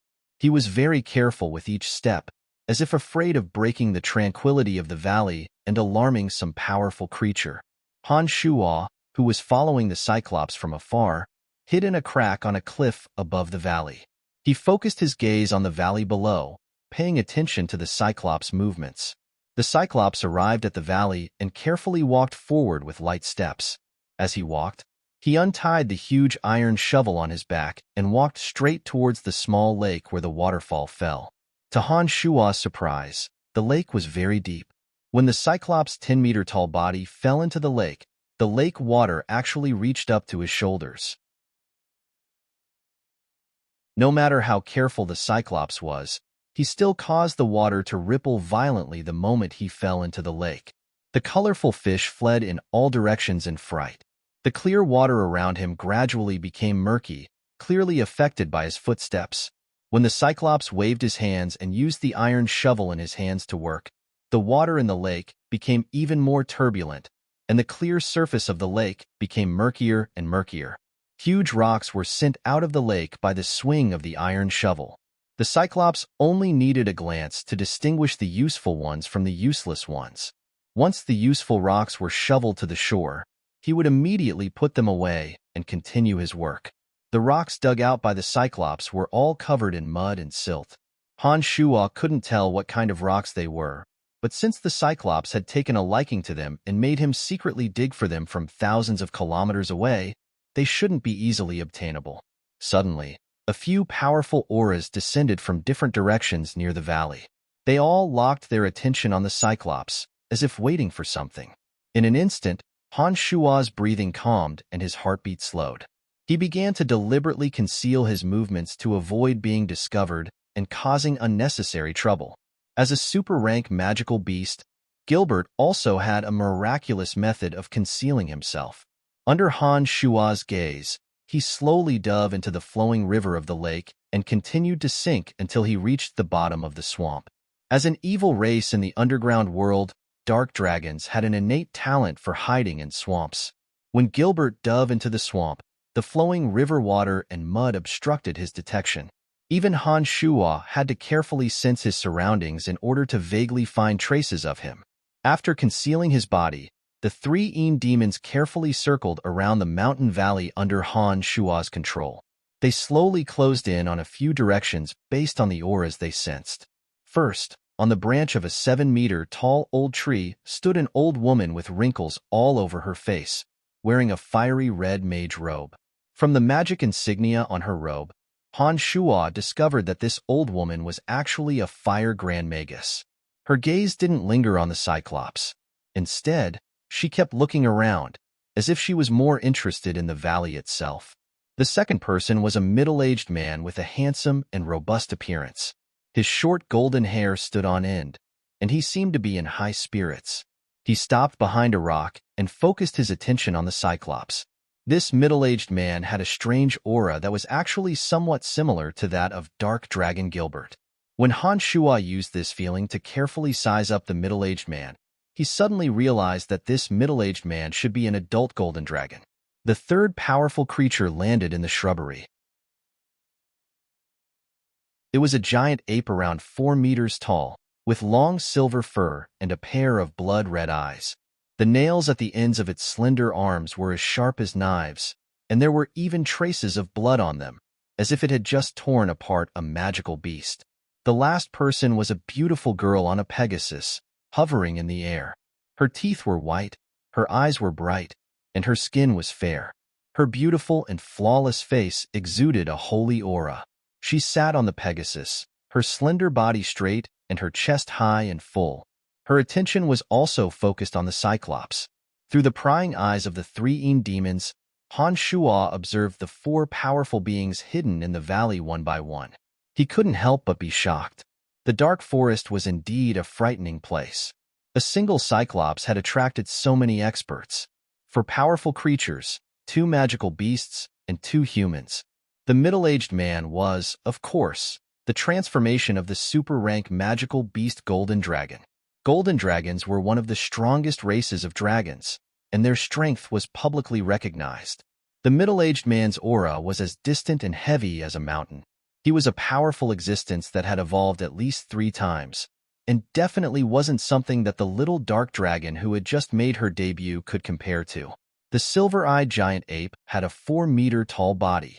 Just from the sharpness and coldness of its fingertips, Han Shuo could keenly sense that they were stained with the blood of the powerful humans and beasts of the dark forest. The smell of blood permeated the air around it. Although he didn't know what kind of mutated monster it was, the powerful aura was definitely not weak. The wrinkled old woman was a fire grand magus. Her use of fire magic had already reached the pinnacle, and her strength was absolutely shocking and terrifying. Only the beautiful girl on the Pegasus was left. Han Shuo couldn't judge her strength from her appearance, but the fact that she dared to appear here made Han Shuo believe that she wasn't an easy opponent to deal with. If it wasn't for her extreme confidence in her own strength, she definitely wouldn't have appeared in this place. When Han Shuo observed the 4 powerful creatures hiding in the dark through the demons, he immediately communicated with Gilbert and told him to stop moving, in case he suffered an unexpected calamity. Roar! A loud roar suddenly rang out from the depths of the earth. The entire mountain valley shook, and the rocks on the cliffs shook and fell towards the small lake and river.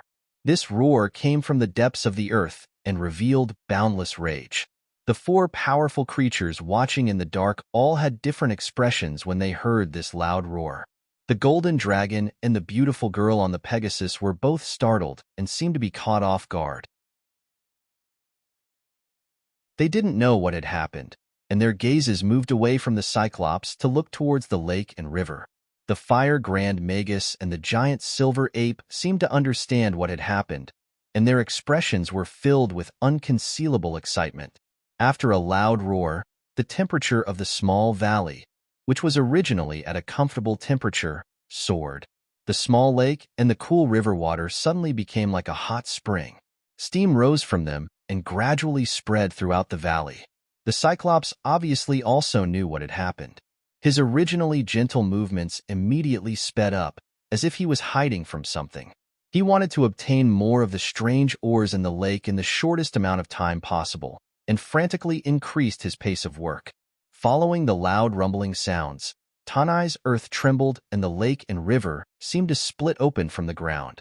The temperature in the mountain valley rose steadily, and a few tender flowers were the first to wither, unable to withstand the heat. Afterwards, some shrubs and leaves dried up and cracked, gradually emitting thick smoke. Gilbert, who was hiding in the depths of the mud, suddenly felt the temperature of the water skyrocket. Even his strong body couldn't withstand it, and he almost turned into a roasted dragon. He couldn't help but want to leave the mud and escape. However, Han Shuo discovered that the four powerful creatures hidden in the surroundings had all raised their attention to the maximum. A thick, killing intent permeated the valley, as if a great battle was about to begin at any moment. Han Shuo was greatly alarmed and hurriedly tried to stop the dark dragon with all his might, dispelling any thoughts of leaving the bottom of the river, lest he become the first target. When Han Shuo strongly tried to stop the dark dragon, he gave him the order to make use of the mud to leave the mountain valley first. This was to prevent him from becoming the target of everyone's attacks and ending up with a miserable death. Gilbert forcefully endured the danger of his body being burned and used his innate ability as a dark dragon to quickly move towards a place where the temperature was lower. He gradually left the area of the mountain valley and disappeared along the direction of the river. Not long after the dark dragon's body left, a terrifying roar sounded from the depths of the earth. It was as if the river and lake had been torn apart as underground fire erupted from the mountain valley. Magma bubbled out of the lake and river, the scorching heat making anyone feel extremely uncomfortable. In the middle of the river where the magma had gathered, a dozen or so fiery red stone giants that seemed to be made of magma slowly bent their bodies and stood up. These stone giants were as red as branding iron, and there seemed to be magma constantly churning within their bodies. Each of them was as tall as the giant silver ape, and magma flowed from their eyes, making them appear extremely terrifying and sinister. As the rolling magma spread, they charged towards the Cyclops. "It's the Flame Demon Battle General. It's here indeed." The Fire Grand Magus couldn't help but exclaim in surprise and excitement. The giant silver ape had a sinister appearance, and a fierce light flickered in its blood-red eyes. At this moment, it was anxiously waving its two thick arms, as if planning to rush forward and fight, but also hesitating and waiting for something. The Golden Dragon and the Pegasus Girl seemed to only be targeting the Cyclops and obviously hadn't encountered such a situation. They stood there in a daze for a moment, rapidly thinking about something. Just as the four experts lurking in the dark were contemplating what to do, the flame demon generals made of lava stood up straight from the river and charged at the Cyclops. At this moment, the Cyclops didn't dare to stay here any longer. It picked up its shovel and once again took heavy steps, planning to leave the mountain valley as soon as possible and avoid the attacks of the flame demon battle generals. Sensing the rising temperature of the Tanai, the surrounding ground rapidly cracked and all the plants and flowers withered in an extremely short amount of time. The scorching heat from the depths of the earth made Han Shuo feel extremely uncomfortable. However, at this moment, Han Shuo instead closed his eyes and relaxed his body, as if he wanted to feel everything around him more clearly. After a while, Han Shuo opened his eyes. His eyes sparkled as he gazed at the mountain valley that had turned into a sea of fire. He murmured, "Yes, yes, the place of extreme fire should be down there."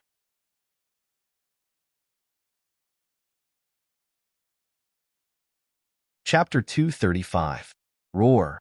Another terrifying roar came from the depths of the earth. The valley shook violently under the roar, and large pieces of rocks rolled down from the cliffs. The boulders that formed the waterfall creaked as if they would collapse at any time. An extremely powerful aura leaked out from the depths of the cracked ground. The impact of the powerful sound waves caused the withered trees to collapse and the ground to rapidly crack, forming huge ravines. Han Shua's three demons didn't spread out to observe the surroundings at this time. They immediately retracted to his side and surveyed the surroundings. Their bodies had been stuck close to the rocks, but because of the scorching heat, the rocks were already as red as branding iron.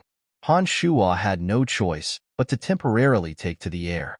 Accompanied by the impact of the terrifying sound waves, the flame demon generals that walked out of the lava attacked the Cyclops without any hesitation. Streams of lava intertwined with each other as they flew out from the river of lava under the control of the flame demon generals, shooting towards the Cyclops' enormous body.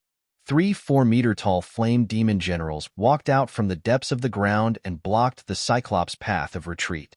They charged towards the Cyclops with blazing flames all over their bodies. The Cyclops' enormous body was twice the size of the flame demon generals. His green muscles were as hard as granite, and the huge iron shovel he held in his hands became his weapon of defense. Every swing of the shovel carried a violent force, bringing a violent gust of hot wind to the valley. Crackling sounds could be heard coming from the Cyclops side. Every time he waved his shovel, a stream of lava would be slashed to the side. Blazing sparks flew everywhere as the red rocks wrapped in lava shattered and shot in all directions. Some of the withered trees and flowers in the surroundings were immediately set ablaze when they came into contact with the flaming rocks. The raging flames quickly spread and enveloped the entire valley in a sea of fire. A fiery red rock the size of a head was swung by the Cyclops, carrying a high temperature and emitting thick flames. It shattered from the lava and shot towards Han Shuo.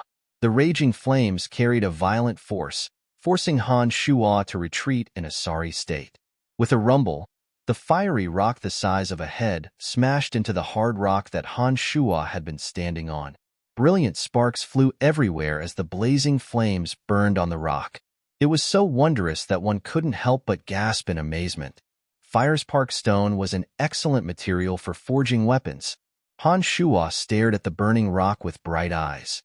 He immediately recognized the wondrous rock from the blazing flames surrounding it. It was the Firespark stone, a material that cultivators greatly needed for forging weapons. He extended his left hand, and a ball of purple demonic fire rose from his palm like a ghost. It shrouded the Firespark stone with a bone-chilling aura. When the blazing heat and the bone-chilling aura came into contact, thick white smoke immediately rose, accompanied by a sizzling sound. Feeling the effects of the mystical glacial spellfire, Han Shuo immediately circulated his magical yuan. The ball of purple flames that covered the Firespark stone jumped even more alluringly. Clouds of dense white mist rose from the Firespark stone. Under the assault of the bone-chilling aura, the blazing Firespark stone slowly extinguished and returned to calmness. Finally, it became an ordinary fiery red rock, sparkling with a resplendent red light like a ruby. When he saw that the flames on the Firespark stone had been extinguished, Han Shuo's face lit up with joy. He immediately put the head-sized Firespark stone into his space ring, in case he needed to use it when he wanted to refine weapons in the future. No matter if it was a martial practitioner or a demonic practitioner, as long as they forged weapons, they couldn't do without some special flames. After all, some special materials could only be melted through high temperatures. This kind of Firespark stone was very miraculous.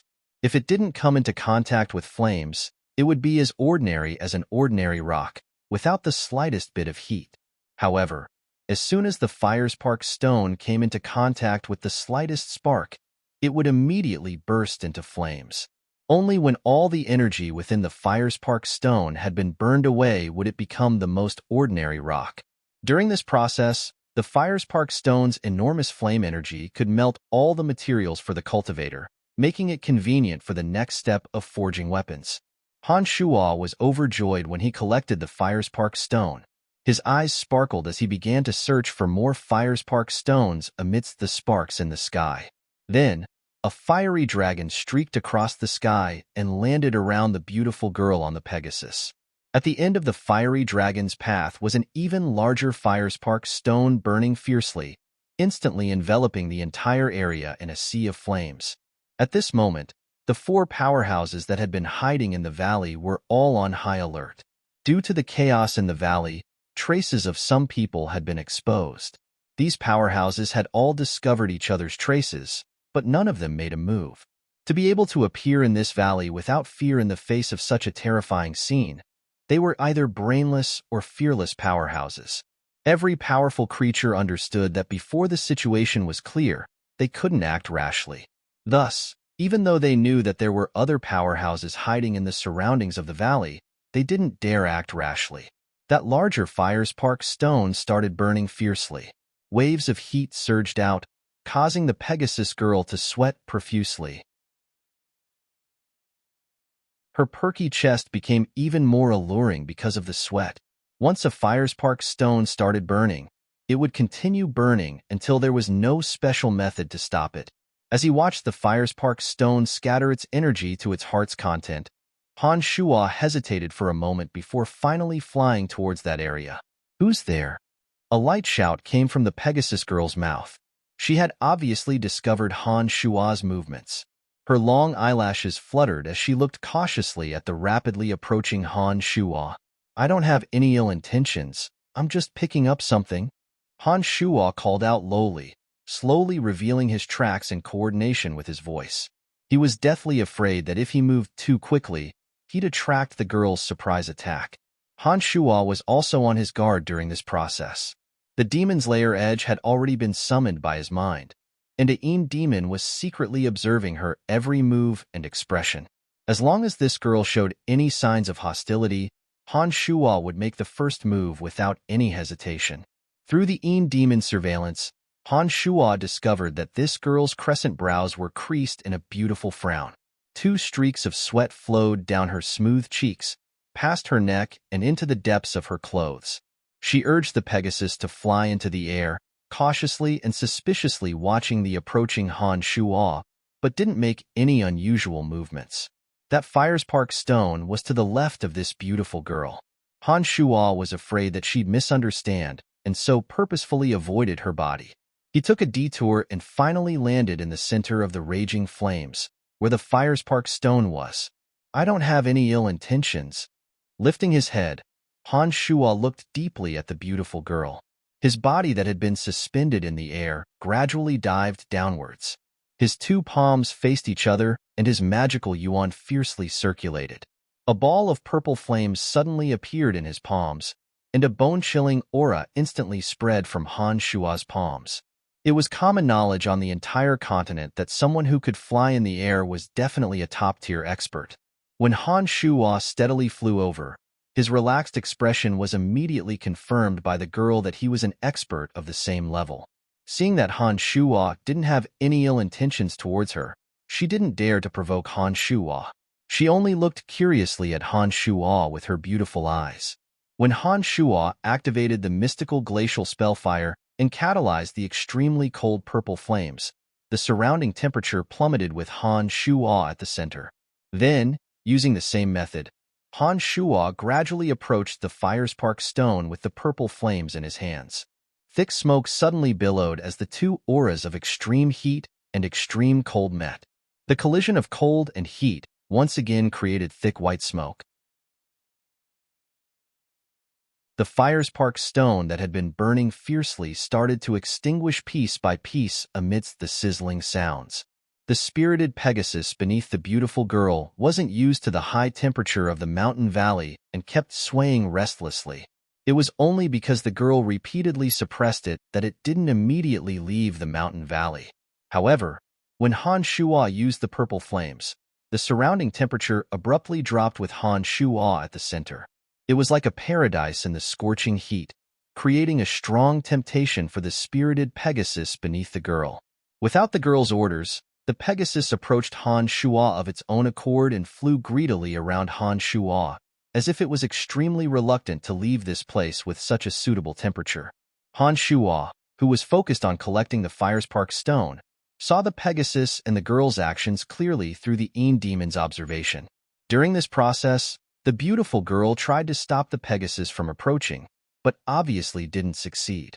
Raising his head, Han Shuo looked at the beautiful girl again and revealed a kind smile, indicating that he understood that she didn't approach him on her own accord and that she didn't have any ill intentions. "Thank you." The girl smiled sweetly like 100 flowers blooming, her voice soft and her tone sincere. "You're welcome."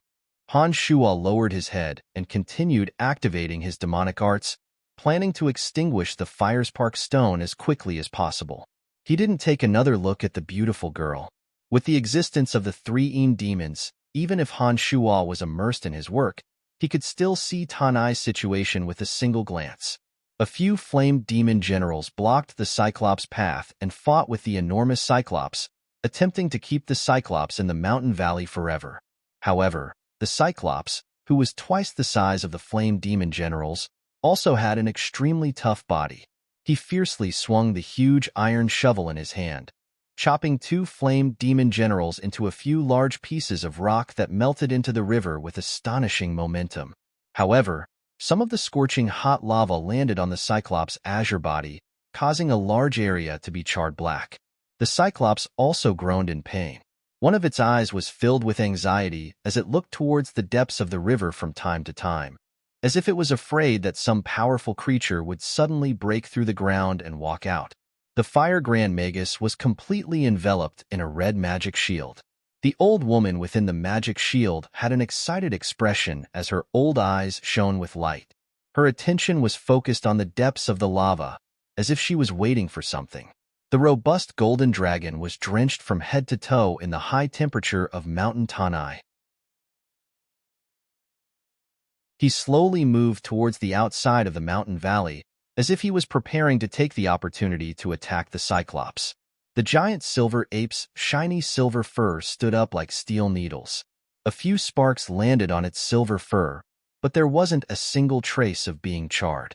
Its 2 steel claws clenched and relaxed repeatedly, and its blood-red eyes focused on the depths of the river of lava, but it didn't dare to approach. Roar! Another loud roar rang out, and the mountain valley really started to collapse. The earth was also torn apart. The underground creature was truly enraged now, as if blaming the flame demon generals for their incompetence. Fissures appeared in the ground, and even more lava burst out, shooting in all directions like a fountain. In an extremely short period of time, the beautiful scenery of the entire mountain valley no longer existed. An enormous creature over 10 meters tall stood up from the largest crack in the ground, along with the rolling lava. This enormous creature had a pointed head and a round lower body. Its entire body was red like hot iron, just like the flame demon generals. It was like a moving, burning volcano, and an enormous aura emanated from its body. The sky seemed to be set ablaze, and large patches of fiery clouds covered the sky above the mountain valley, causing the sky and earth to become one color, becoming a kingdom of flames. The heavens fell, and the earth cracked, and the rocks of the mountain valley came crashing down. After this enormous creature walked out from the depths of the earth, its enormous body swayed backwards, causing even more lava to shoot out in all directions. It was truly a volcanic eruption. It's actually the Lord of the Flames. No wonder the flame demon generals have appeared. The beautiful girl beside Han Shuo cried out in surprise. She got off her Pegasus and shouted softly, "Leave this place, quickly!" The Pegasus that was infatuated with the temperature around Han Shuo was clearly very happy when it heard the girl's order. It flew up gracefully, planning to leave this place of trouble. However, the terrifying Lord of the Flames and its raging flames burned the earth. The fiery clouds in the sky weren't fake. They were actually under its control, and they completely covered the sky above the mountain valley. When the girl and the Pegasus took off, the fiery clouds ignited with intense flames, turning the sky into a sea of fire. No one would be able to escape from the sky. Furious killing intent spread from the Lord of the Flames to the surroundings. Every expert realized that this flame controller was indeed cruel to the guests who trespassed into its kingdom.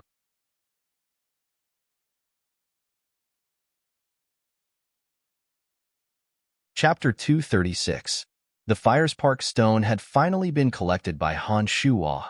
However, the entire mountain valley had been sealed off by fire. The 6 powerful beings, including Han Shuo, were all trapped within the mountain valley. In such an area where volcanoes erupted and lava sprayed everywhere, the 6 powerful beings with ulterior motives would all face the wrath of the Lord of the Flames. No one would be able to escape unscathed. After the Firespark Stone entered the space ring, the purple flames in Han Shuo's palms extinguished and the surrounding temperature once again skyrocketed. The sweat on Han Shuo's body converged like a small river and flowed downwards. The beautiful girl and the Pegasus had no choice but to descend to the ground in the face of the fiery clouds. They looked up at the fiery clouds and sighed helplessly. It looked like they didn't dare to rashly charge into the air above the burning mountain valley. The fire Grand Magus in the distance floated between Han Shuo and the girl like the wind with a bright red magic shield. She smiled faintly. The 3 of us are all humans, so I think it'll be easier for us to communicate. It'll be easier for us to survive if we're united against a common enemy. What do you think? In the face of such terrifying danger, joining forces with the strong was indeed a good choice. Apart from the Lord of the Flames, Tanai also had the giant silver ape, the Cyclops, and the golden dragon. These 3 powerful beings were equally strong, but it was a pity that they weren't humans and weren't good partners to work with. Of course, only by working together will we be able to walk out of this fiery kingdom alive. Han Shuo naturally knew that he didn't have the confidence to deal with any of the Tanai experts by himself. This Fire Grand Magus seemed to know what would happen. Although he didn't know what she was planning, he could at least wait and see. That's a good idea, Granny. The beautiful girl revealed a radiant smile and spoke in a clear and melodious voice. The Fire Grand Magus seemed to have long since known that Han Shuo and the beautiful girl would agree. She lightly waved the magic staff in her left hand and chanted a profound incantation. With Han Shuo's group of 3 as the center, a house-sized barrier was instantly formed. This barrier was invisible and formless, but it isolated the high temperature. The surrounding lava that was erupting was blocked outside. After the old lady created the barrier, the magic shield on her body disappeared. She smiled at Han Shuo and the girl and introduced herself. I'm Marceau from the Brute Merchant Alliance. I major in fire magic. Brian Han, from Lancelot Empire, a necromancer. Han Shuo replied, Sophie, I come from the Kasi Empire. I am a knight. He can be considered half an incompetent summoner. The beautiful Pegasus girl replied simply. As soon as she finished speaking, she softly chanted a spell, and the Pegasus she had been riding magically disappeared without a trace. The old lady Marceau and the girl called Sophie seemed to have heard of each other's names. When the 2 of them introduced themselves, the other revealed a surprised expression. Only Han Shuo was unknown. Marceau and Sophie clearly hadn't heard of Han Shuo before, and both looked at Han Shuo with some confusion. Anyone who could fly in the air and appear here was definitely not a nameless person. As a powerful practitioner of necromancy magic, if there was such a person in the Lancelot Empire, they would definitely have heard of him. Therefore, when Marceau and Sophie realized that they hadn't heard of Han Shuo's name, they thought that Han Shuo had given them a fake name. Faced with the 2's confusion, Han Shuo shrugged his shoulders and explained with a wry smile, I'm telling the truth. I've only just started my career, so it's normal that I'm not well known. There's nothing strange about it. Roar. The Lord of the Flames' enormous roar reverberated throughout the valley. Accompanied by terrifying sound waves, the Lord of the Flames moved its enormous body and chased after the Cyclops. Streaks of scorching flames danced wildly like ribbons, and the violent heat caused the air to crackle. The flames mixed with magma entangled the Cyclops under the Lord of the Flames' control, causing the Cyclops to dodge in all directions. It was obvious that it was no match for the Lord of the Flames. The Golden Dragon's target should have been the Cyclops, but at this moment, he realized that he was also facing great danger. He seemed to have given up on the idea of immediately dealing with the Cyclops. He stood at the entrance of the Valley of Fire, as if pondering how to leave. The giant silver ape pounded its chest and roared loudly. Its body, which had been standing still all this time, suddenly moved. Like a bolt of silver lightning, it tore through the air and shot towards the Lord of the Flames who was chasing after the Cyclops. In the air, it intertwined its two sharp claws in front of its chest and danced. A few cold glints that looked like swords shot out from its claws. The few flame demon generals in the surroundings were swept by the streaks of cold light, and their bodies suddenly cracked with loud crackling sounds as they quickly melted into the magma. Han Shua couldn't help but pale with fright when he saw this scene through the Een demons. He didn't know what kind of mutated magical beast this giant silver ape was, but it had such terrifying destructive power. The two iron claws were actually able to shoot out sword-light attacks, as if they possessed the great power to tear through everything. Before the flame demon general, who was as tall and had a body as hot as iron, could even get close to it, it was already smashed into pieces by the iron claws. The giant silver ape's strength is very terrifying. I've seen it tear apart 3 twin-headed dragons at once. It should be a mutated super-rank magical beast. Its target is the Lord of the Flames. I've observed it for a while, and discovered that it's come to the valley 3 times. Each time, it didn't dare to provoke the Lord of the Flames. This time, it might really be going against it. Old Hag Marceau had actually been paying attention to the commotion in the distance as she suddenly spoke. Han Shua stared blankly for a moment, then realized that Marceau hadn't come by chance like him. She must have observed for a long time before choosing to participate in the chaos. He didn't know what she was planning. Roar. An explosive roar erupted from where the golden dragon was. Amidst the dazzling golden light, a giant golden dragon that was 15 to 16 meters long suddenly revealed itself. After the golden dragon transformed, its slender body shook, and a terrifying dragon's breath exploded in front of it. The red rocks that sealed the valley suddenly exploded, and a 5 to 6 meter wide passageway appeared in the valley that had been blocked by the Lord of the Flames. The golden dragon was one of the dragons with the most shocking battle prowess, and its physical body possessed the strongest offensive and defensive abilities. After transforming, the golden dragon was even more ferocious and wild, and had always been synonymous with strength and power. Even the valley that had been sealed by the Lord of the Flames' flint was forcefully blasted open by its fierce dragon's breath. This Lord of the Flames is a super-rank magical beast that has evolved 4 times, while this golden dragon has only evolved 3 times. It's a wise decision for it to give up on seeking revenge against the Cyclops and leave the valley for now. Fire Grand Magus Marceau calmly explained to Han Shua and Sophie as she watched the commotion in the distance. Roar. The Lord of the Flames let out an earth-shattering howl. It naturally thought that the golden dragon's breath was a provocation, and let out a loud howl to vent the anger in its heart. In that moment, the flowing lava and the flaming clouds in the sky seemed to be under the Lord of the Flames' control as they all gathered towards the passageway that the golden dragon had blasted open. Before the golden dragon could leave the valley, the passageway that had just been blasted open was once again blocked by lava, flames, and flaming clouds. This time, the passageway was even tighter than last time. The golden dragon was completely enraged in that moment. As one of the most prideful of super-rank magical beasts, the golden dragon had already given the Lord of the Flames a lot of face by attempting to leave the valley. He hadn't thought that this rank 4 Lord of the Flames would actually want to burn everything with flames. This was intolerable to the golden dragon. A frightening dragon's roar rang out from the golden dragon's enormous mouth. The golden dragon had originally planned on leaving the valley, but temporarily gave up on his original goal. He didn't pay attention to the Cyclops and actually charged towards the Lord of the Flames.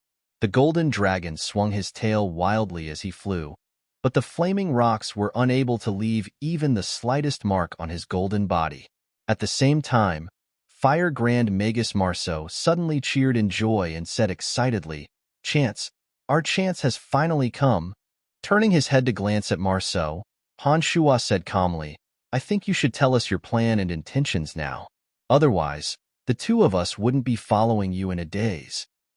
The underground world of the Lord of the Flames is an extremely mystical existence. It's because of this mystical existence that the Lord of the Flames was able to evolve 4 times. I've researched fire magic for many years and discovered that there's a strange fire attribute energy in that place. This energy is completely different from the fire element and is even more mysterious. That mystical place not only created a grade 4 Lord of the Flames, but also nurtured a mysterious fire lotus and many strange rocks. I only discovered it by chance. Since the Lord of the Flames is fighting outside, I can use my control over fire magic to bring you two into that underground world and take the opportunity to take away some of the mystical things inside. What do you think? Marceau looked extremely anxious as she quickly explained to the two. All right, Han Shua answered crisply without the slightest hesitation.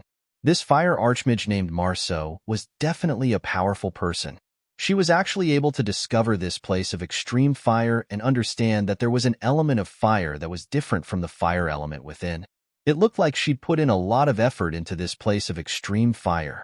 Although fire elemental energy and fire element were both existences of the fire attribute, they were two completely different types of energy.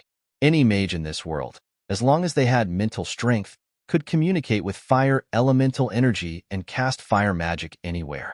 As a magical element, the fire element existed in every corner of this world. A fire mage could use their connection with the fire element to release fire magic of varying power depending on the strength of their mental strength. However, the element of fire didn't exist in every place. It only existed in some naturally mystical places between the heavens and the earth. Only a place that coincided with the trajectory of the heavens and the earth would form a natural treasure ground. Only after thousands of years of evolution would it be possible to form the element of fire in some fiery places. Among them, the place of extreme fire was undoubtedly the best place to nurture the element of fire. Compared to the ubiquitous fire element, the element of fire was much rarer. If it was refined by some practitioners who knew how to use it, it could display even more mysterious and unfathomable power. The Lord of the Flames had always been a magical beast that was extremely difficult to evolve. However, this Lord of the Flames had directly evolved 4 times after finding this place of extreme fire, becoming a super ferocious magical beast of fire. If this Lord of the Flames evolved one more time, it would become a rank 5 Emperor of the Flames, possessing the strength and divine power of a demigod.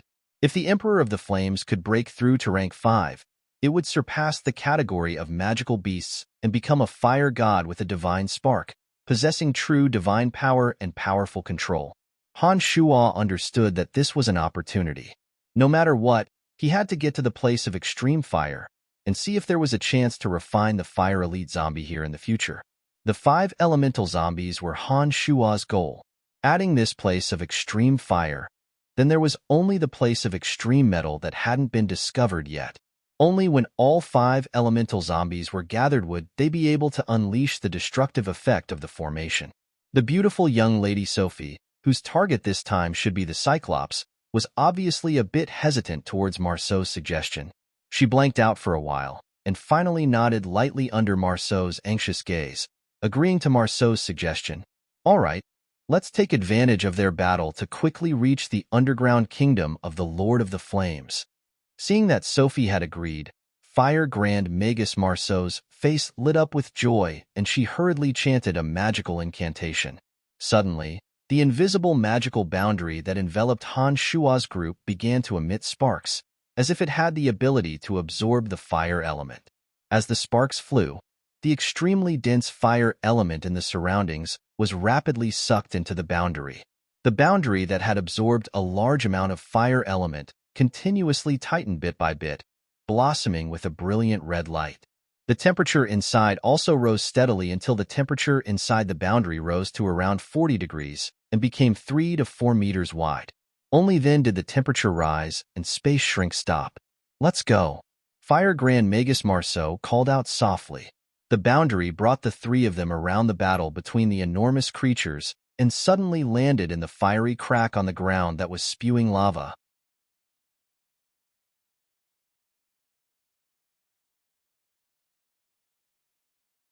Chapter 237. The temperature within the boundary stopped at around 40 degrees. The magma in the cracks in the ground was blocked outside by the boundary and didn't affect Han Shuo and the other two inside. Marceau was obviously very strained during this process. The boundary was filled with a large amount of magical elements, which meant that she had expended a lot of mental strength to control the movement of the boundary. After the entire boundary had shrunk to 3 to 4 meters, it became a bit crowded.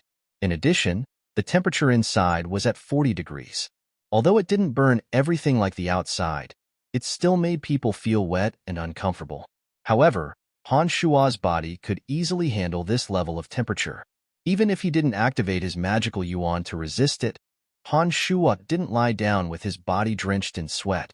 Instead, he used this rare free time to sit down and meditate to recover the magical yuan he had just expended.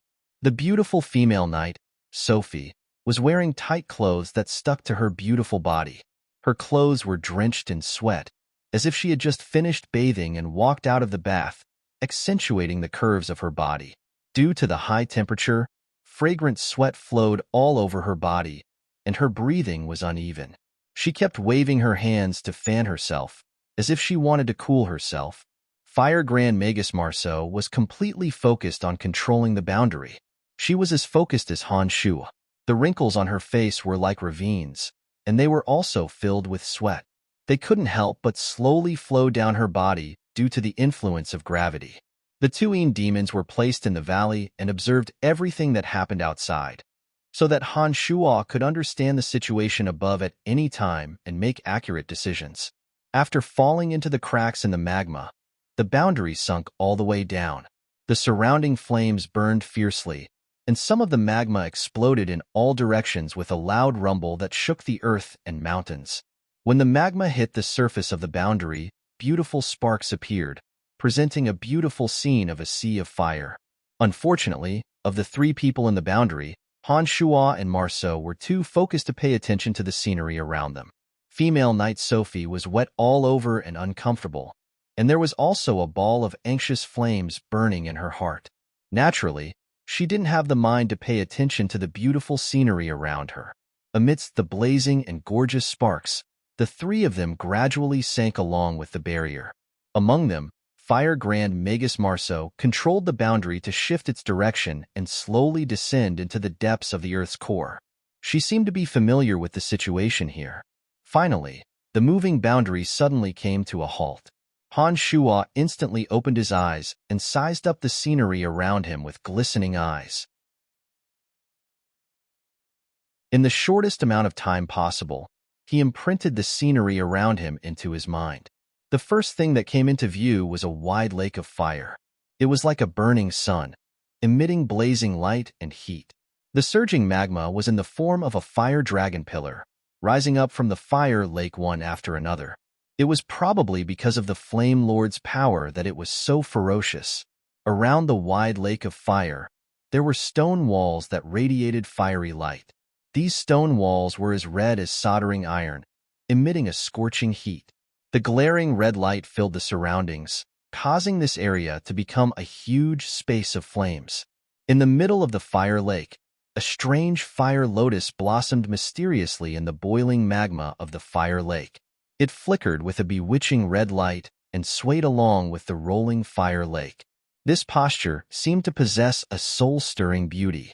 Han Shuo and the other two were still enveloped by the boundary. They floated at the entrance of a cave in the surrounding stone walls, no longer suffering from the damage of the magma and flames. Firespark stone, Firesun crystal, red agate. Han Shuo exclaimed in surprise. He discovered that there were a few magical stones scattered not far from the entrance of the cave. They were all treasures for refining fire-attributed weapons. These stones were of excellent quality and could be completely smelted into high-quality fire-attributed flying swords, or directly absorbed by fire-attributed practitioners to improve their skills. This area is very mysterious. It contains a strange fire power, and the surrounding stones are very precious. If you embed them in a magic staff, it will definitely have a great effect on a fire-attributed mage, Grand Magus Marceau said while dripping hot sweat. She didn't need to explain much. As a demonic cultivator, Han Shuo could recognize many strange stones based on Chu Kanglin's memories. He understood that these strange stones had different uses, and each one could play a great role. Open the boundary. I'm going to leave and collect some. Han Shuo was overjoyed as he spoke with a calm expression. Marceau was stunned. She hesitated for a moment before kindly reminding him, the temperature outside the barrier is several times higher than inside. I think that once you leave the barrier, you will be cooked by the high temperature. I advise you not to take the risk. No problem. I think I can withstand it. Han Shuo activated his magical yuan, and a pulsating ball of purple flames formed in his left palm. A gust of cold air instantly blew through the 40-degree hot boundary. Sophie and Marceau, who were sweating profusely, couldn't help but shiver. The flowing sweat suddenly stopped, giving them an icy chill. What magic is this? Fire Grand Magus Marceau couldn't help but cry out involuntarily when she saw a ball of purple flames appear in Han Shuo's palm. The high temperature within the boundary was immediately dispelled, and the extremely hot area almost turned into an ice cave. Hee, it's just a strange martial technique.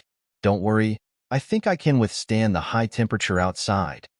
Han Shuo smiled slightly as he held the pulsating ball of purple flames and looked confidently at Marceau. I think you're right. Marceau nodded and then said, pay attention. When I count to 3, I'll send you out of the boundary. Prepare yourself. Taking a deep breath, Han Shuo activated his magical yuan. His fingers began to move nimbly, and balls of purple flames flashed from his fingertips. When Marceau counted to 3, the boundary where Han Shuo was at seemed to have been sliced open by a knife, and the space between the two of them was directly removed. In an instant, the high temperature hit them head-on. The scorching wave of fire broke through the boundary's obstruction and instantly enveloped Han Shuo's entire body. Without Marceau's control, the boundary that blocked the high temperature shattered like an eggshell. Not only did it lose the ability to block the heat wave, but it also lost the ability to remain in the air. The rock where Han Shuo's foot landed was scorching red. As long as his foot landed, the sole of Han Shuo's foot would be charred black in an instant. When he activated his magical yuan to cast the mystical glacial spellfire, he naturally didn't forget to cast the art of the demonic ninth heavens. Just as Han Shuo's foot was about to land on the flint, he suddenly stopped in midair and didn't move. The Een demon that had accompanied Han Shuo in the boundary was immediately placed behind him, constantly paying attention to Marceau and Sophie's movements. Han Shuo himself didn't waste a single moment. He used the extreme cold of the mystical glacial spellfire to emit thick white smoke from his body and began to carry out some secret plans. After Han Shuo landed, Sophie and Marceau looked at Han Shuo's actions in amazement. They were obviously very surprised by Han Shuo's actions. However, when the extreme cold on Han Shuo's body met the high temperature, his body was immediately covered in thick white smoke. The two women could no longer see Han Shuo's figure clearly. The most mystical thing in this area should be the fire lotus in the center of the fire lake.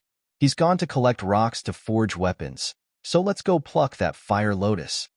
Fire Grand Magus Marceau didn't seem to care about the unknown rocks in the surroundings, or perhaps it was because she didn't know what magical effects those rocks had. She only focused her attention on the fire lotus. This fire lotus had 10 or so red, translucent leaves the size of palm leaf fans. They were as clear as jade, and there was a strange red light circulating within the veins of each leaf, as if they were nurturing a life of fire. This fire lotus was very eye-catching in the middle of the blazing fire lake, giving off a stunning beauty. Fire Grand Magus Marceau and Sophie seemed to be completely attracted by the strange lotus. The two stared at the fire lotus with fascination, activating the magic boundary and slowly approaching the fire lotus together. Within the thick white smoke, Han Shuo didn't activate his magic to collect the fire spirit stones. Instead, he quickly dug a large hole and dripped his own blood essence into it.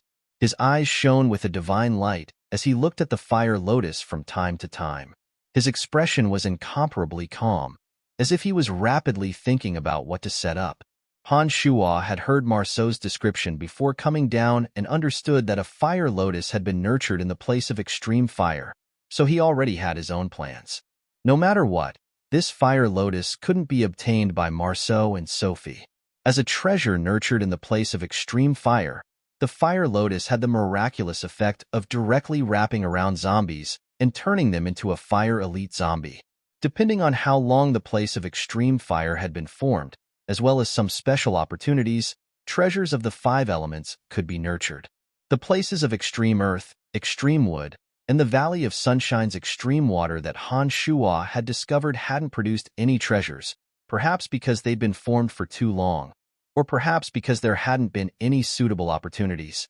However, this place of extreme fire might have already existed for tens of thousands of years. After accumulating all sorts of energy over the years, in addition to the existence of the Lord of the Flames, it had actually successfully nurtured the fire lotus.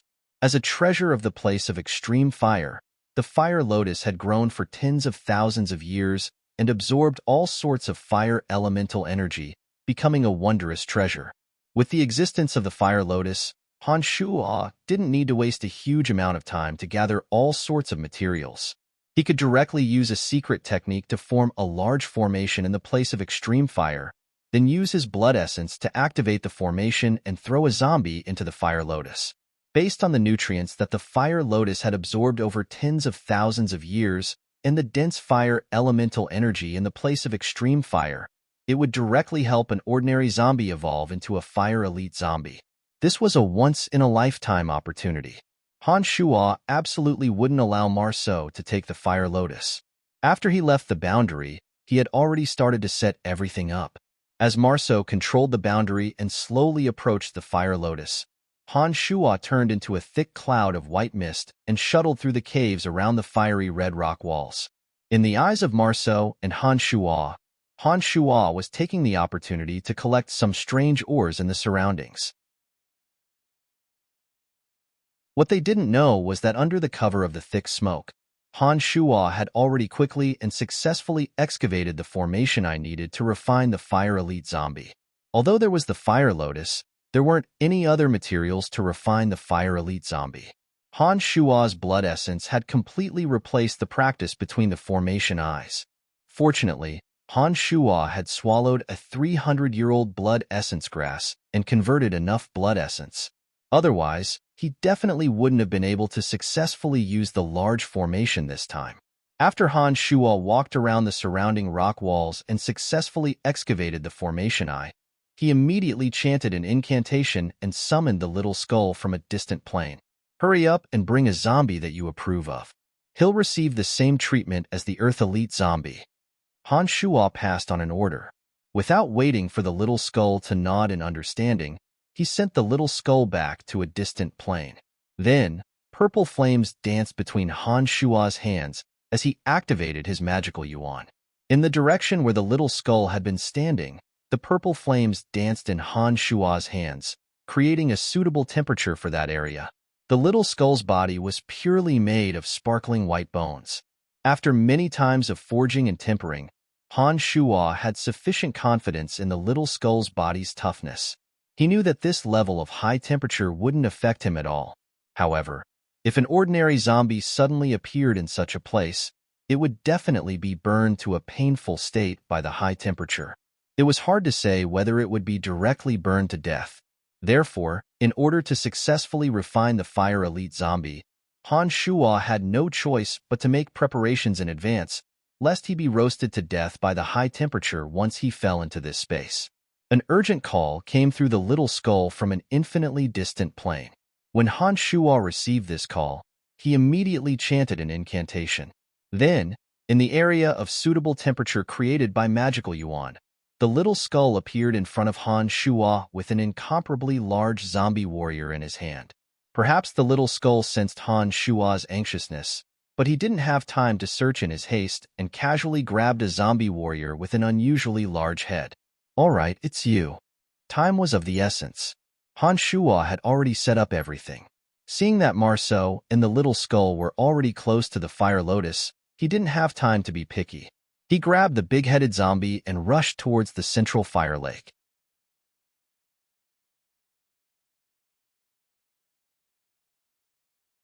Chapter 238.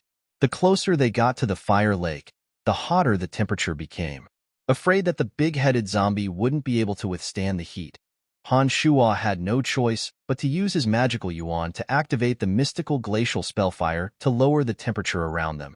Zombie warriors that were used to darkness had an instinctive aversion to sunlight and blazing heat. This big-headed zombie was no exception. Its body couldn't help but sway in Han Shuo's hands, as if it was afraid of the burning fire lake. However, with Han Shuo's steel-like grip, it couldn't move at all. Two large clouds of white smoke rapidly approached from the surrounding rock walls, arriving next to Fire Grand Magus Marceau in the blink of an eye.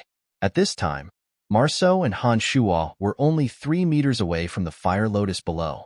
As they were worried that the temperature of the fire lake would be too high for the barrier to withstand, the two didn't dare to approach the fire lotus too quickly. They were afraid that the barrier would shatter from the scorching heat.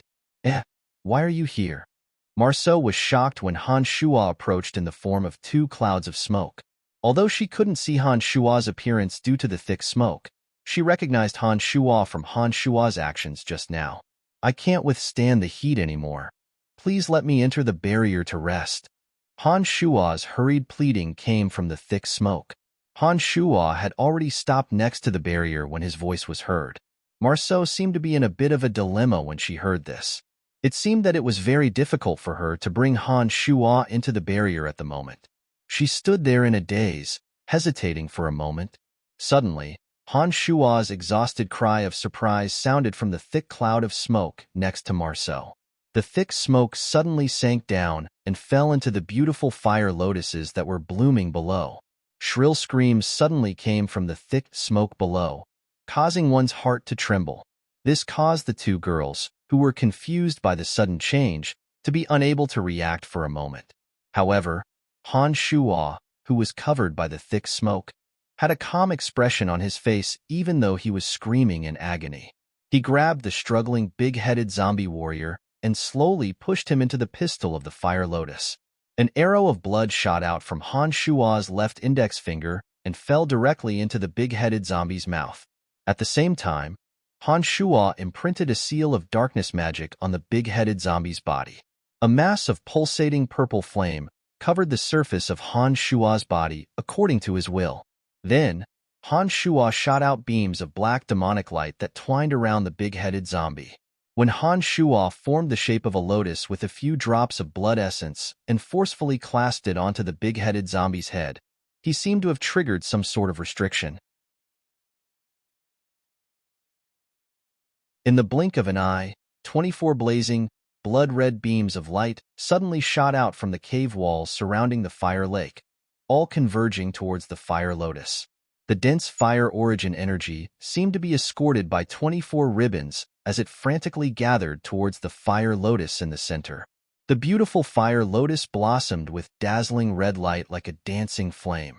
It slowly began to shrink its petals at a miraculous speed and trajectory, wrapping around the big-headed zombie that Han Shuo had ordered to stay in the pistil bit by bit. "What's going on? What's going on?" Marceau, who was 3 meters above Han Shuo, couldn't help but cry out when she saw the mysterious changes in her surroundings and felt the frantic gathering of the fire origin energy. However, Han Shuo's shrill screams completely drowned out Marceau's cries. This made Marceau, who was unaware of the situation, unable to guess what had happened to Han Shuo below. She didn't dare to descend another 3 meters to see what was happening below. The dense fire origin energy around the fire lake, under the influence of the formation, was all channeled towards the center of the fire lotus, providing sufficient nourishment for the fire elite zombie's formation. On the day that the fire elite zombie was formed, The fire lotus that it nurtured would very likely become a treasure that the fire elite zombie could control and help him obtain all sorts of strange abilities. 24 beams of blood-red light gathered towards the fire lotus in the center from the cave walls. The fire origin energy that had lingered in the entire place of extreme fire for tens of thousands of years was slowly nourishing the big-headed zombie's body through the fire lotus. With the protection of the fire lotus pistol, the big-headed zombie didn't need to endure the scorching heat. It only needed to continuously absorb all sorts of pure energy and cultivate according to the imprint that Han Shuo had left in its mind. It would be able to continuously change its body and become a powerful fire elite zombie. Roar! A terrifying roar sounded from above the fire lake. The Lord of the Flames seemed to have sensed the changes in the kingdom of fire and couldn't help but roar. Through the Een demon's observation, Han Shuo discovered that the Lord of the Flames, who had a slight upper hand despite fighting 1 against 3, had already given up on the battle against the Golden Dragon, Cyclops, and Silver Ape. It roared as it moved its enormous volcanic body, slowly walking towards the largest crevice in the valley. The fire lotus that was nurtured in the fire lake was a fire attribute treasure. It contained some strange power. As the master of the kingdom of fire, the Lord of the Flames must have some sort of connection with the fire lotus. Perhaps the Lord of the Flames had already left an imprint on the fire lotus and treated it as a taboo item. Han Shuo had used the demonic magic formation and used this taboo item without permission. He had even imprinted a living being within it to absorb the enormous amount of fire origin energy in the surroundings. This must have alarmed the Lord of the Flames and made it come over to understand everything that had happened. At this moment, the fire lotus petals had already shrunk into a bud, slowly sinking into the fire lake. When Han Shuo saw this, he immediately understood that he had succeeded. He began to scream in pain as he slowly moved upwards. Up until now, all of Han Shuo's arrangements had gone smoothly. However, he still had no way of predicting the final outcome. According to Chu Kanglin's memories, Han Shuo knew that after the fire lotus petals had shrunk, it would be very difficult to open it again without special methods and opportunities.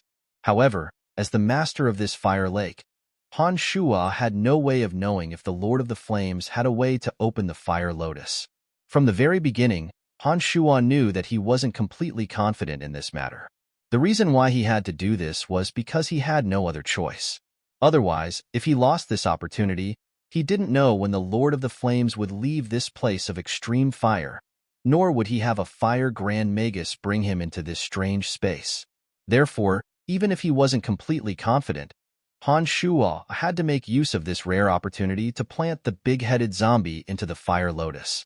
As for the final outcome, whether the Lord of the Flames would be able to open the fire lotus, or whether it would kill the big-headed zombie, this wasn't something that Han Shuo could grasp. It could only be said that it all depended on the will of the heavens. As Han Shuo's figure slowly rose into the air, he purposefully withdrew the purple flames protecting his legs and used the high temperature of the fire lake to roast his legs. In an instant, Han Shuo's trousers were charred black. His legs were exposed to the blazing heat, and in the blink of an eye, a large area was burnt by the flames. "Save me!" A mournful scream rang out from Han Shuo's mouth, his voice urgent and desperate.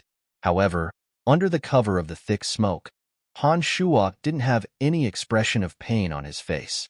Instead, he was terrifyingly calm. The burning pain from the large area of his legs seemed to be happening to someone else's body. He was currently looking at the two people in the boundary above him with a bright expression. Fire Grand Magus Marceau watched as the fire lotus slowly sank into the lake of fire.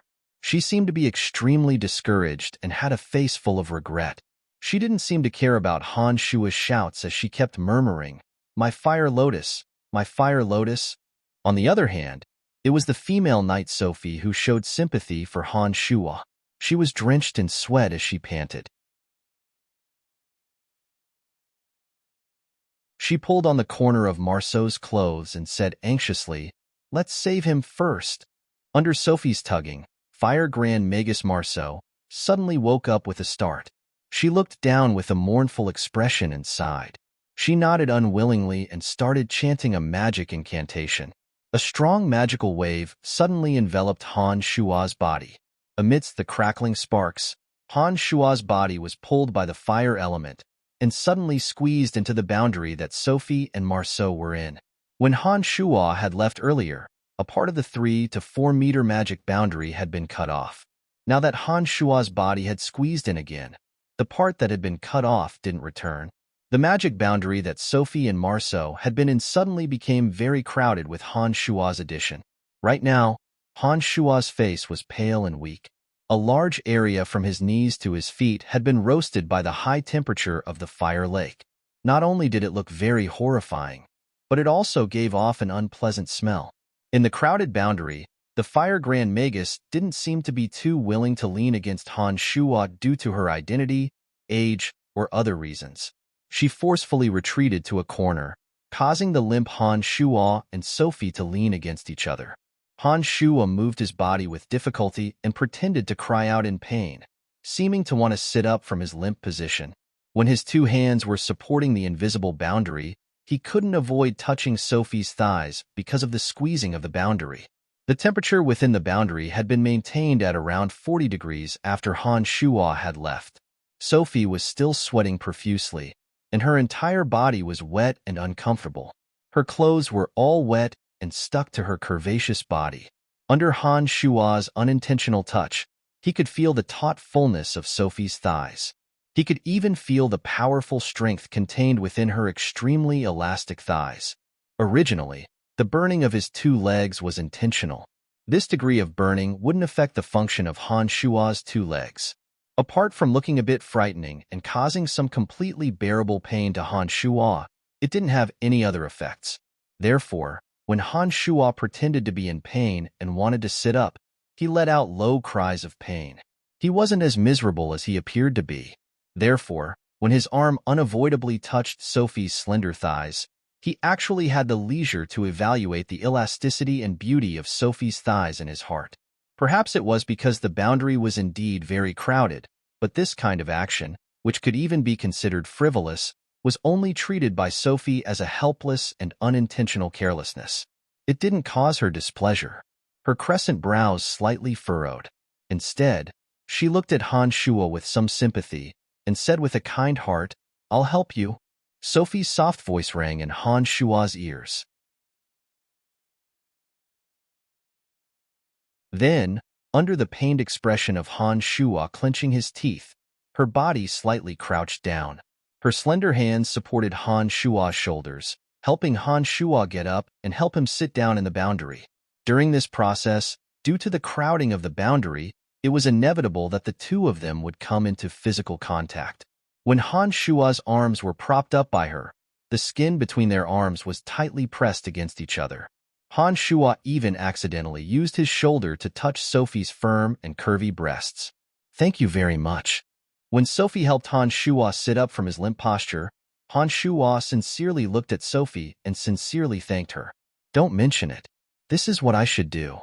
Sophie's delicate face had been red because of the high temperature, but the sharp-eyed Han Shua still found that Sophie's face at this moment was even more rosy than before. Her expression also seemed a little shy. It seemed that the close contact between the 2 of them had indeed made this kind girl feel a little uncomfortable and embarrassed. Until now, Han Shua and Sophie were still very close. Although Sophie deliberately kept a distance, because of the crowding of the boundary, the furthest distance between the 2 of their bodies would not exceed 20 centimeters. They could clearly smell each other's scent. The strong scent of a man on Han Shua's body and the fragrant scent of sweat on Sophie's body blended together and were breathed in by the 2 young men and women. This kind of peculiar scent was like a miraculous medicine, nourishing Han Shua's restless heart and giving Han Shua an inexplicable throbbing feeling. Han Shua gazed deeply at Sophie. Perhaps it was because of the high temperature, but his gaze was burning fiercely. When Sophie turned her head away uncomfortably, Han Shua greedily took a deep breath and his expression returned to normal. He smiled brightly at Phoebe, then slowly closed his eyes and began to adjust his breathing, not letting go of any time to recover his magical yuan. Through the demon spying, Han Shuo discovered that Phoebe's face was flushed red and her expression was a little unnatural. Her long eyelashes continuously fluttered, and while Han Shuo was adjusting his breathing, her bright eyes strangely focused on his body. Who knew what she was thinking?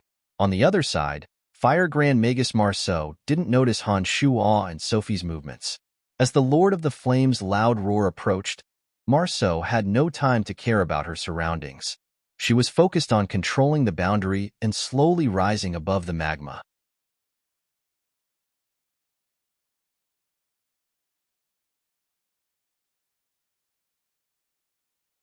Chapter 239. The Lord of the Flames' terrifying voice brought with it a violent power that could destroy the heavens and earth. It stopped all of the surging magma, and then flew down towards the fire lake at an even more ferocious speed. In that instant, the magic barrier that had been flying up with the magma was affected by the surging magma. Not only was it unable to rise higher, but it also rapidly fell towards the fire lake below. Not good. Fire Grand Magus Marceau exclaimed with a face full of fear. She said anxiously, "The Lord of the Flames is controlling the lava's descent. I've used up too much mental strength right now, so I can't control the barrier to fly out." Han Shuo, who had been resting with his eyes closed, suddenly opened his eyes and looked at Marceau. "So you're saying that we're trapped in the fire lake?" The kind-hearted female knight Sophie was also at her wits' end in this situation. She looked worriedly at the scorching magma that was sweeping towards them, not knowing what to do. Suddenly, Fire Grand Magus Marceau revealed a helpless expression and said to Han Shuo and Sophie, "I'm very sorry. I don't think I'll be able to leave the fire lake with you two. I'm sorry." A strong magical fluctuation suddenly came from where Han Shuo and Sophie were. Just like the last time when Han Shuo had left the barrier, the area where Han Shuo and Sophie were was cut apart by a sharp weapon amidst the sparks. It was directly removed from Marceau's barrier. Without the support of Marceau's magical elements, Han Shuo and Sophie were immediately drowned in the surging magma and fell towards the fire lake. "Rather than the three of us dying together, it's better for me to escape alone. This is something that can't be helped, so please don't blame me," Marceau murmured coldly to herself as she watched the two quickly drown in the magma and fall towards the bottom. Roar! The earth-shattering howl grew closer and closer. Marceau was shocked and didn't dare to stay any longer. She activated the barrier that tightly wrapped around her body and slowly moved upwards against the magma that was pouring down like a waterfall. Ah! The Lord of the Flames' loud roar drowned out Sophie's screams as she fell towards the fire lake. Other than Han Shuo, who was leaning close to her, no one else heard her screams of despair. Even female knights with great strength would instinctively show their cowardice when facing the threat of death and knowing that they were doomed to die. Such a desperate cry was not shameful. However, if this kind of exclamations were to ring incessantly in one's ears, no one would be able to bear it, and Han Shuo was no exception. "Miss Sophie, can you stop screaming?"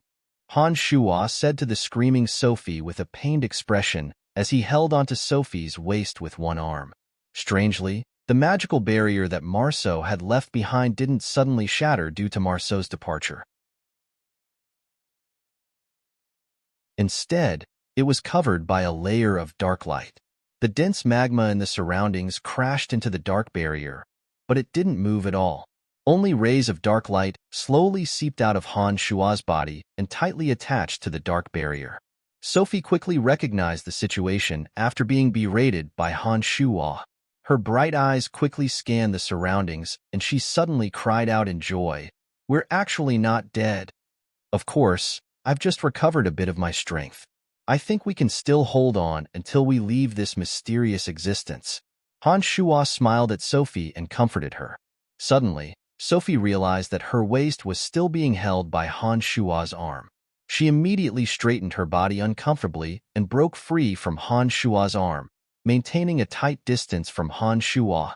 Seeing that Sophie had already woken up from her panic, Han Shuo didn't purposely take advantage of her. He smiled apologetically at Sophie and said, "I had no choice just now. I hope you don't mind. The Lord of the Flames will return soon. We need to leave immediately." That Marceau is a famous figure in the Brute Merchant Alliance.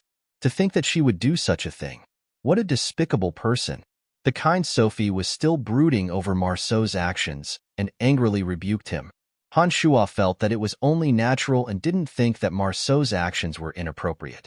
After all, the three of them had only met by chance and didn't have any true friendship. In times of danger, of course one had to think for oneself. Marceau's actions were also because she had no choice. Han Shuo didn't hold any grudges against her. This was because if he was in Marceau's shoes, Han Shuo would definitely have done the same. However, Han Shuo didn't say much and only shrugged with a smile. He then focused on circulating his magical yuan and slowly flew towards the lava. At Han Shuo's current level of magical yuan, he was able to naturally form a protective shield around his body with his adept control of magical yuan. As long as his magical yuan didn't run out, Han Shuo would be able to keep the shield unbroken and resist the invasion of the lava and flames. Compared to Marceau's previous boundary, Han Shuo's protective barrier had a moderate temperature. The various threats in the surroundings couldn't penetrate the barrier and land on Han Shuo and Sophie. The two of them flew at an extremely fast speed and passed through the layers of lava. They quickly identified a relatively narrow crack and charged upwards against the blazing sparks. During this process, Sophie had been paying attention to Han Shuo's protective barrier. She had a puzzled expression on her face and even more carefully extended her hand to touch the protective barrier that was circulating with black light. She felt a strange sensation and was lost in thought. As he flew upwards, Han Shuo's expression was relaxed and confident. There was no trace of the pain and difficulty he had shown earlier. This caused Sophie, who had been observing him, to be astounded. In the end, she couldn't help but ask suspiciously, "Have you been injured before?" Han Shuo suddenly understood when she said this. He turned his head to glance at Sophie and revealed a bitter smile. "Don't think that I'm fine just because I look relaxed. I've actually been enduring heart-wrenching pain all this time. It's just that I have to show my strong side in front of a beauty. Only then will I leave you with the impression of a strong man." Sophie obviously hadn't expected that Han Shuo would actually say this. There was a hint of ambiguity in his words, and Sophie could naturally hear it. She was stunned at first, and then rolled her eyes at Han Shuo. She said with some amusement, "You're really an interesting person. Who talks like that?" Shrugging his shoulders, Han Shuo pretended to be in pain. He even circulated his demonic arts and broke out in hot sweat, causing his face to turn pale. He panted heavily and said with difficulty, "You see, this is actually my real situation. I might not be able to hold on at any time, and then we'll fall into the fire lake together to see the beautiful lotus." Han Shuo's sudden change in demeanor made Sophie extremely uncomfortable. She cried out as if she had been frightened, "Don't scare me. Regardless of whether you're real or fake, I still want to see your unruffled appearance just now." "No problem." Han Shuo laughed heartily. The painful expression on his face disappeared in the blink of an eye, and the traces of sweat on his forehead also magically disappeared. He winked at Sophie with a mischievous smile and teased in a relaxed manner, "Isn't this better?" Sophie couldn't help but laugh softly. She waved her fist and punched Han Shuo's chest, panting with rage as she waved her fist in front of Han Shuo. She said amusedly, "You evil fellow. So you've been playing with me all along." "Haha." Han Shuo laughed proudly, bringing Sophie along as they broke through the layers of magma obstructing them, charging straight towards a crack that had appeared above. "You guys are actually fine." Suddenly, Fire Grand Magus Marceau of the Brute Merchant Alliance cried out in alarm from the boundary that was enveloped by a large ball of magma below Han Shuo and Sophie. Marceau seemed to have been drenched in rain. Her entire body was drenched in sweat, and her face was pale as she panted weakly. She moved the magic boundary with difficulty and slowly moved it upwards. Her current appearance seemed to be something that Han Shuo had purposefully put on earlier. It was obvious that she had expended a great deal of mental strength, and it was becoming more and more difficult for her to hold on. This was especially so when she discovered that Han Shuo and Sophie had passed over her body like arrows and were flying towards the ground. She was even more shocked. "Hey, let's meet up above." Han Shuo looked down at Marceau beneath his feet and said this with a smile. He then circulated his magical yuan and rushed towards the crack in the ground, ignoring Marceau's astonished gaze. One of the Een demons remained at the lake of fire below, while the other two remained in the valley. Han Shuo had observed the entire situation clearly through the three Een demons. When the Lord of the Flames abandoned its three opponents and returned to the Kingdom of Fire, out of the three powerful creatures that were fighting it, only the silver giant ape went forward to stop it. However, it was easily beaten back by the Lord of the Flames. Without the Golden Dragon and Cyclops' cooperation, the giant silver ape had no way of dealing with the Lord of the Flames. It could only watch as the Lord of the Flames entered the largest crack in the ground and sank into the depths of the ground along with the thick, turbulent magma. After the Lord of the Flames disappeared, the proud Golden Dragon seemed to finally remember the purpose of coming to the valley and immediately began to attack its ally, the Cyclops. The Cyclops seemed to have known this would happen and began to fight with the Golden Dragon.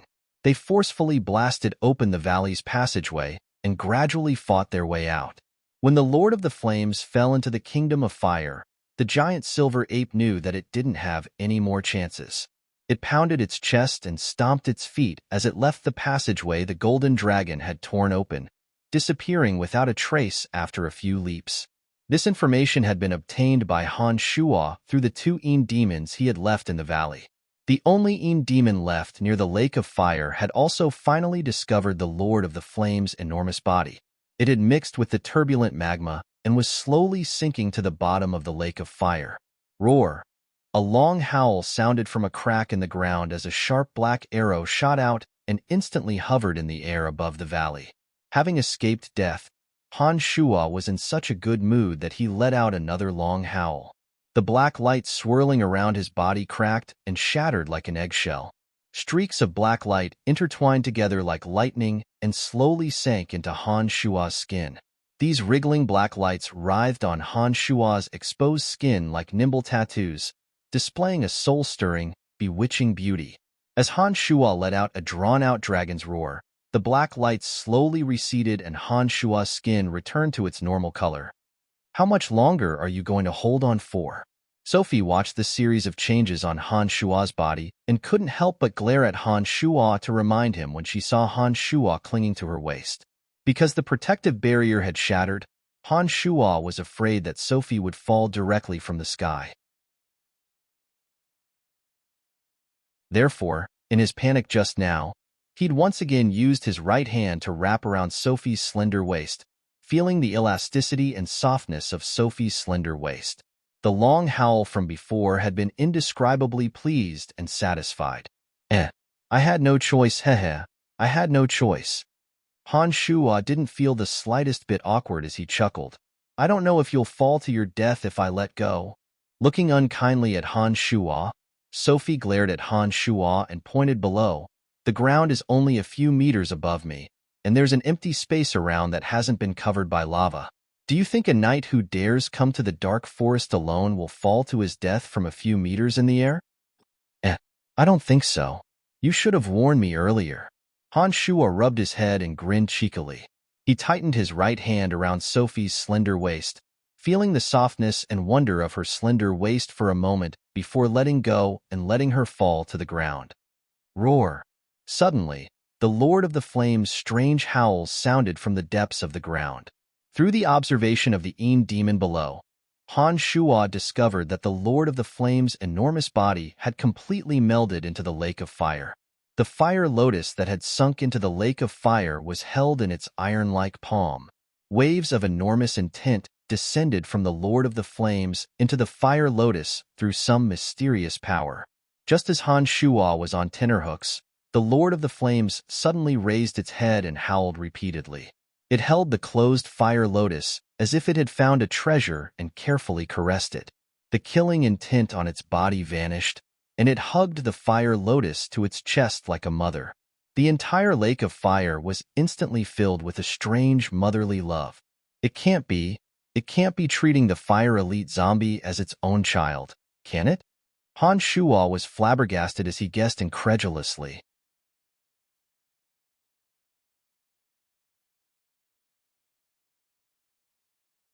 Chapter 240. A ray of red light flew out, and the panting fire Grand Magus Marceau finally managed to escape with great difficulty. Her wrinkled face was filled with dejection as she looked around with flickering eyes, wanting to get a clear picture of Tanai's current situation.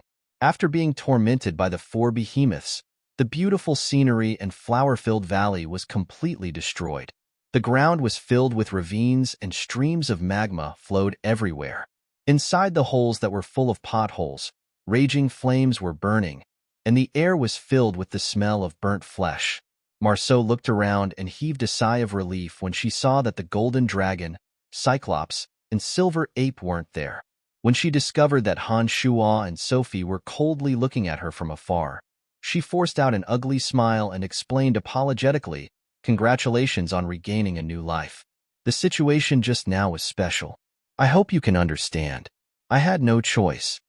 Sophie's pretty face was full of disdain and disdain. She snorted and didn't look at Marceau again. She said to Han Shuo, who was hovering in the air, "Let's go. There's nothing to say to this kind of person." "Yes, I think so too." Han Shuo agreed with Sophie's suggestion and looked coldly at Marceau from afar. A fiendish aura naturally overflowed, but he didn't make a move. Instead, he took the lead and flew out of the valley. Sophie chanted a strange, summoning incantation, and the white and beautiful Pegasus once again appeared in the scorching hot valley, naturally carrying Sophie on its back. The fiery clouds in the sky above the valley gradually dissipated after losing the control of the Lord of the Flames' terrifying power. The mountain wind blew down from above, and the raging flames were slowly extinguished. The formation of the Fire Elite Zombie definitely didn't take a day or two.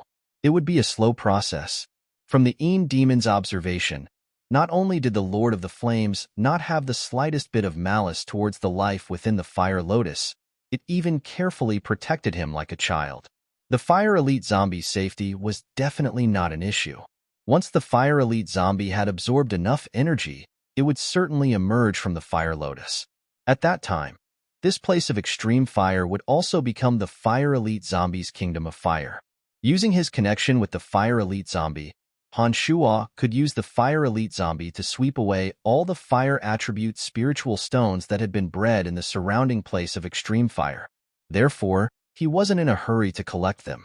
As Han Shuo flew out of the valley, Sophie rode on her beautiful Pegasus and followed behind Han Shuo unhurriedly, disappearing into the valley with Han Shuo. Fire Grand Magus Marceau watched as Han Shuo and Sophie left. Her expression was uncertain, but she didn't make any moves. She only looked at the sky where the burning clouds had receded after Han Shuo and Sophie had disappeared for a while. She then used the levitation spell to quickly rise into the sky.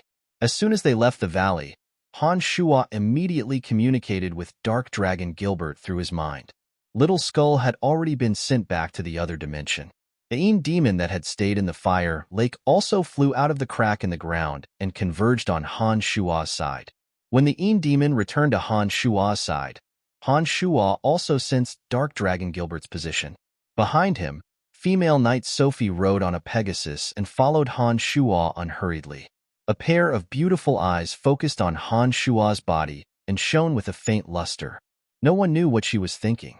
Han Shuo had a very good impression of this female knight named Sophie. When Han Shuo had flown up from the Fire Lotus and pretended to be injured, it was Sophie who had persuaded the hesitant Marceau to let him enter the boundary. When Han Shuo walked into the boundary, Sophie didn't mind the horrible and unpleasant smell on Han Shuo's feet and helped Han Shuo to sit up. Sophie's kind behavior won Han Shuo's favor, so much so that when Marceau let go, Han Shuo immediately enveloped Sophie in his protective barrier and expended even more magical yuan to protect Sophie. "I think we should split up." Sophie, who had been following Han Shuo silently, finally spoke faintly after they were a distance away from the valley. Turning around, Han Shuo looked deeply at Sophie and revealed a radiant smile, saying, "You are a kind and righteous knight. It's a pleasure to meet you."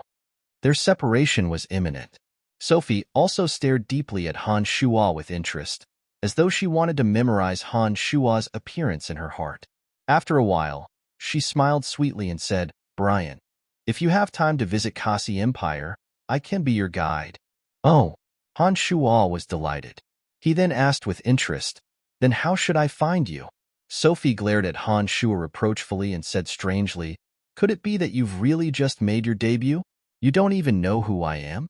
Shaking his head, Han Shua said amusedly, are you very famous?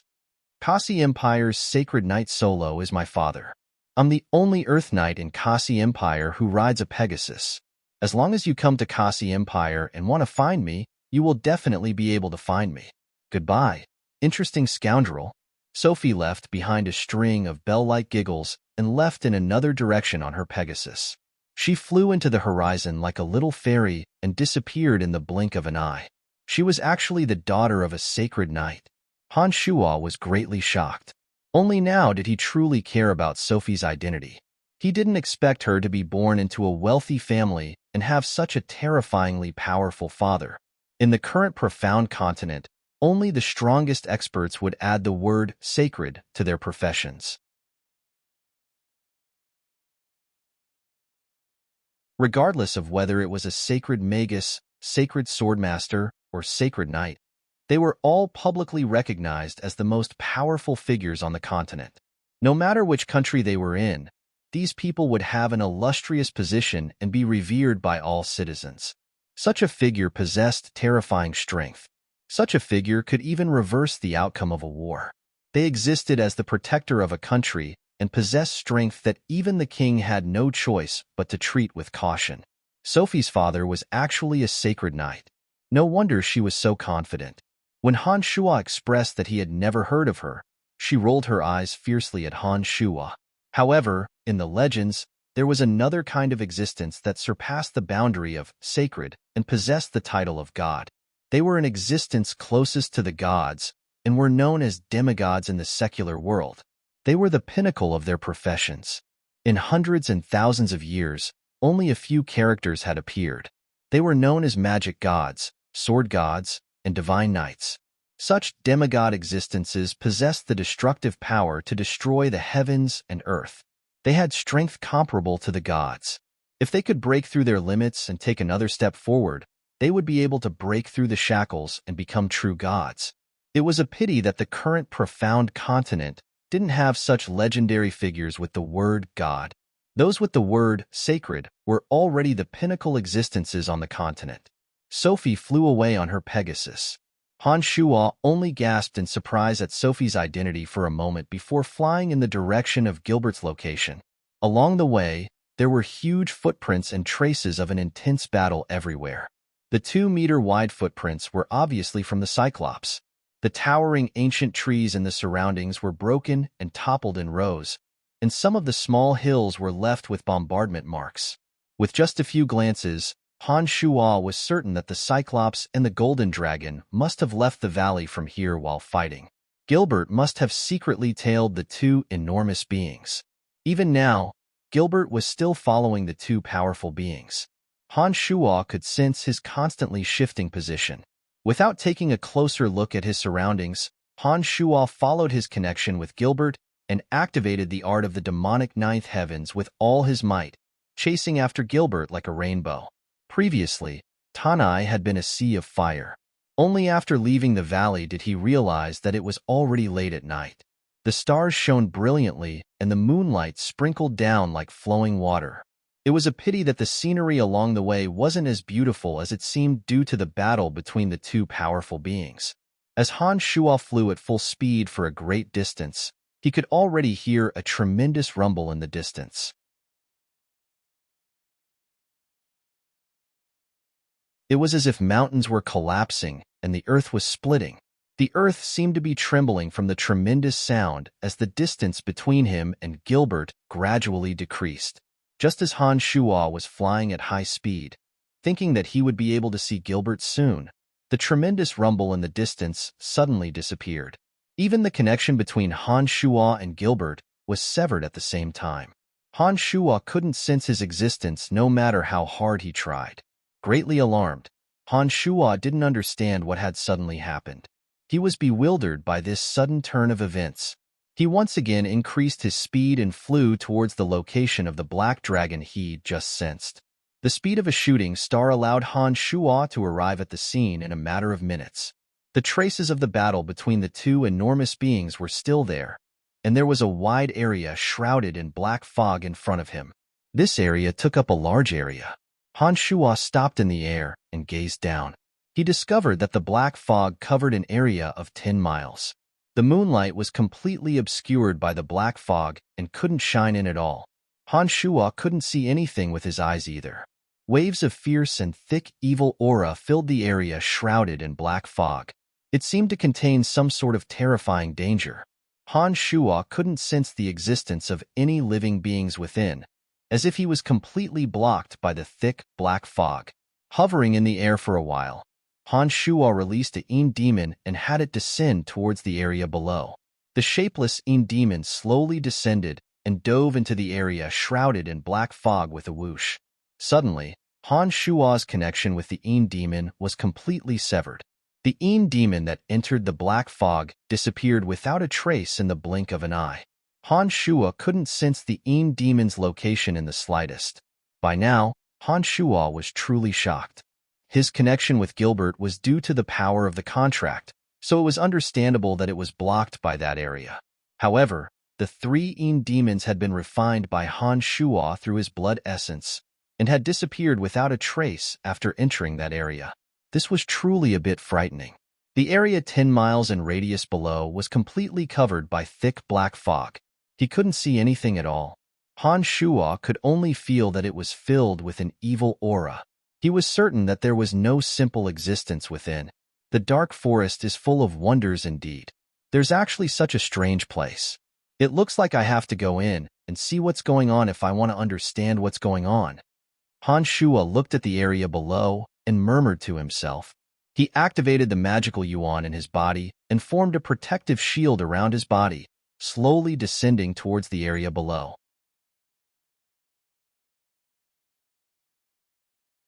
When Han Shuo gradually approached the black fog, all sorts of negative emotions, such as fear, grief, rage, and madness, suddenly surged into Han Shuo's mind. It was as if a force was trying to invade Han Shuo and make him lose himself in an instant. However, Han Shuo, in the bloodlust realm, had absorbed all sorts of negative emotions from the dead during his last 2 massacres. He was already used to the invasion of this kind of fear and madness. He wasn't affected in the slightest, and his expression remained calm and composed. This is really interesting. Han Shuo couldn't help but murmur in surprise when he felt the negative emotions surge into his mind. His body suddenly sank, and he landed directly in this area. In an instant, the training he'd lost with Gilbert and the Yin demon was instantly re-established. It looked like the black fog only blocked the communication between the outside and the inside, and couldn't stop the people within from communicating with each other. He didn't hurry to move through his connection with Gilbert. Instead, Han Shuo looked around with bright eyes, planning to first imprint the situation in this area into his mind so that he could make the right decision when danger arose. Due to the presence of the thick black fog, Han Shuo's vision was affected. He could only see things 10 meters away from him. In the dark forest that was densely covered with plants, this area shrouded in black mist seemed so unusual and unique. There wasn't a single plant within a 10-meter radius, only barren rocks of all sorts of dark colors. There was an oily green stream flowing beneath Han Shuo's feet. The stream flowed soundlessly without any fish. Looking up at the sky, the thick black fog covered everything. There wasn't a bit of light to be seen. The entire space was dark and gloomy, filled with the smell of desolation and death. "Oh!" Han Shuo exclaimed. Through the Yin demon's observation, he saw a strange stone tablet. There were even some words carved on the upright stone tablet. This made Han Shuo decide to immediately go over and take a look.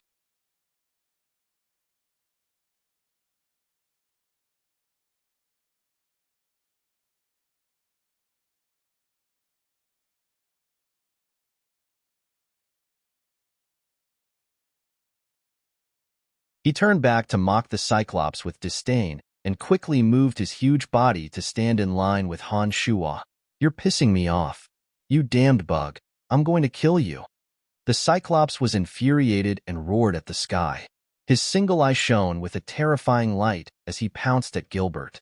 Most of the Cyclops' body had been burned by the Lord of the Flames, and his two huge green palms were a mess of blood and flesh.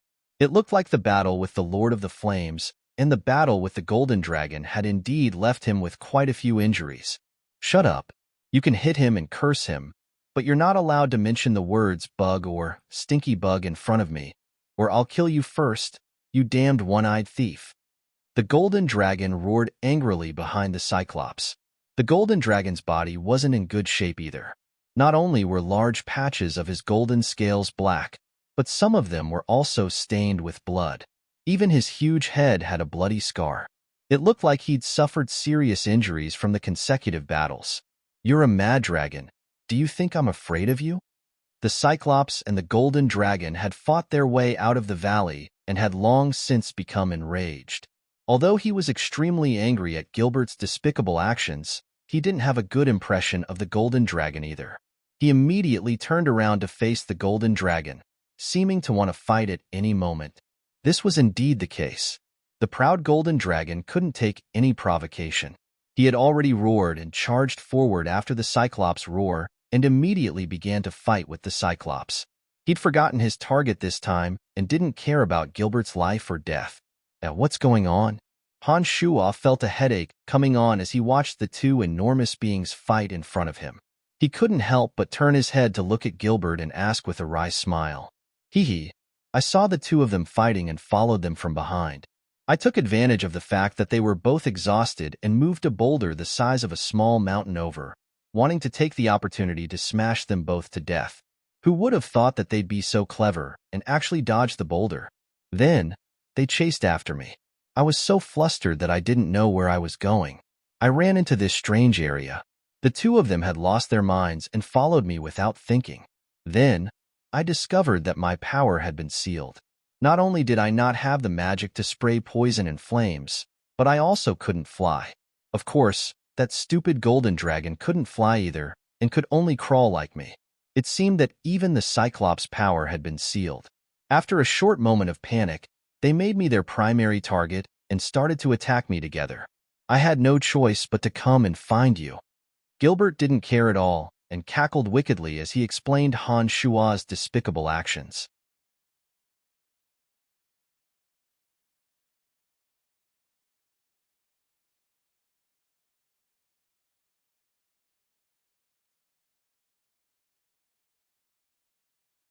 Chapter 242. How is this possible? If you weren't a demigod, how could you not be restricted by the forbidden land and remain in the air? The Cyclops couldn't believe this reality, or perhaps he was afraid that his hopes in Han Shuo would be dashed. He had a look of disbelief on his face. Han Shuo chanted the most basic necromancy magic. The summoning of skeletons that had worked every time had no effect this time. There were no abnormalities in the dark and desolate space. This necromancy magic had failed. So it was like this. Han Shuo's heart jumped, and he understood that the Cyclops wasn't lying. It looked like he really couldn't use any magic in this forbidden land. "Wait," Han Shuo called out softly to the Cyclops and the Golden Dragon. His body abruptly rose into the air and broke through the shrouded black mist. However, just as Han Shuo felt that he should be able to leave the black mist, a vast, boundless, and strange power blocked the sky like a mountain weighing millions and millions of kilograms. Han Shuo fiercely broke through the air and crashed into it, causing great pain all over his body. However, he couldn't break through the shroud of black mist and leave this strange space. There was no need to try anymore. Han Shuo already understood that the entire area within 10 kilometers of the black mist was bound by this strange power. Just like the cemetery of death, he couldn't take a single step out of this place without opening the boundary. He landed dejectedly and helplessly, rubbing his buzzing head. Looking at the astonished Cyclops and Golden Dragon in front of him, Han Shuo spread his hands and apologized. As expected, the entire forbidden area is blocked by a boundary, and the same goes for the sky covered by the black mist. I think that we won't be able to leave the forbidden land without a special method. By now, The Cyclops and Golden Dragon had started to believe that Han Shuo wasn't a demigod like they'd guessed. With their hopes dashed, the two powerful beings didn't even have any interest in why Han Shuo could fly in the air when faced with the threat of death. They started to sigh in despair. Han Shuo could understand their dejection and despair when he saw that the two powerful beings had not only lost interest in his ability to fly, but had also stopped attacking Gilbert. "Great Master, what should I do? I don't want to stay in this damned place forever. Let's continue my unfinished legend in the world of sensual pleasures." Gilbert was extremely anxious as he yelled in annoyance. Not a single being had been able to leave the Forbidden Land in the past 500 years, and there was no lack of super-rank magical creatures with long lifespans. However, when Han Shuo walked into this area, he only felt a desolate silence. There wasn't the slightest hint of life in this place.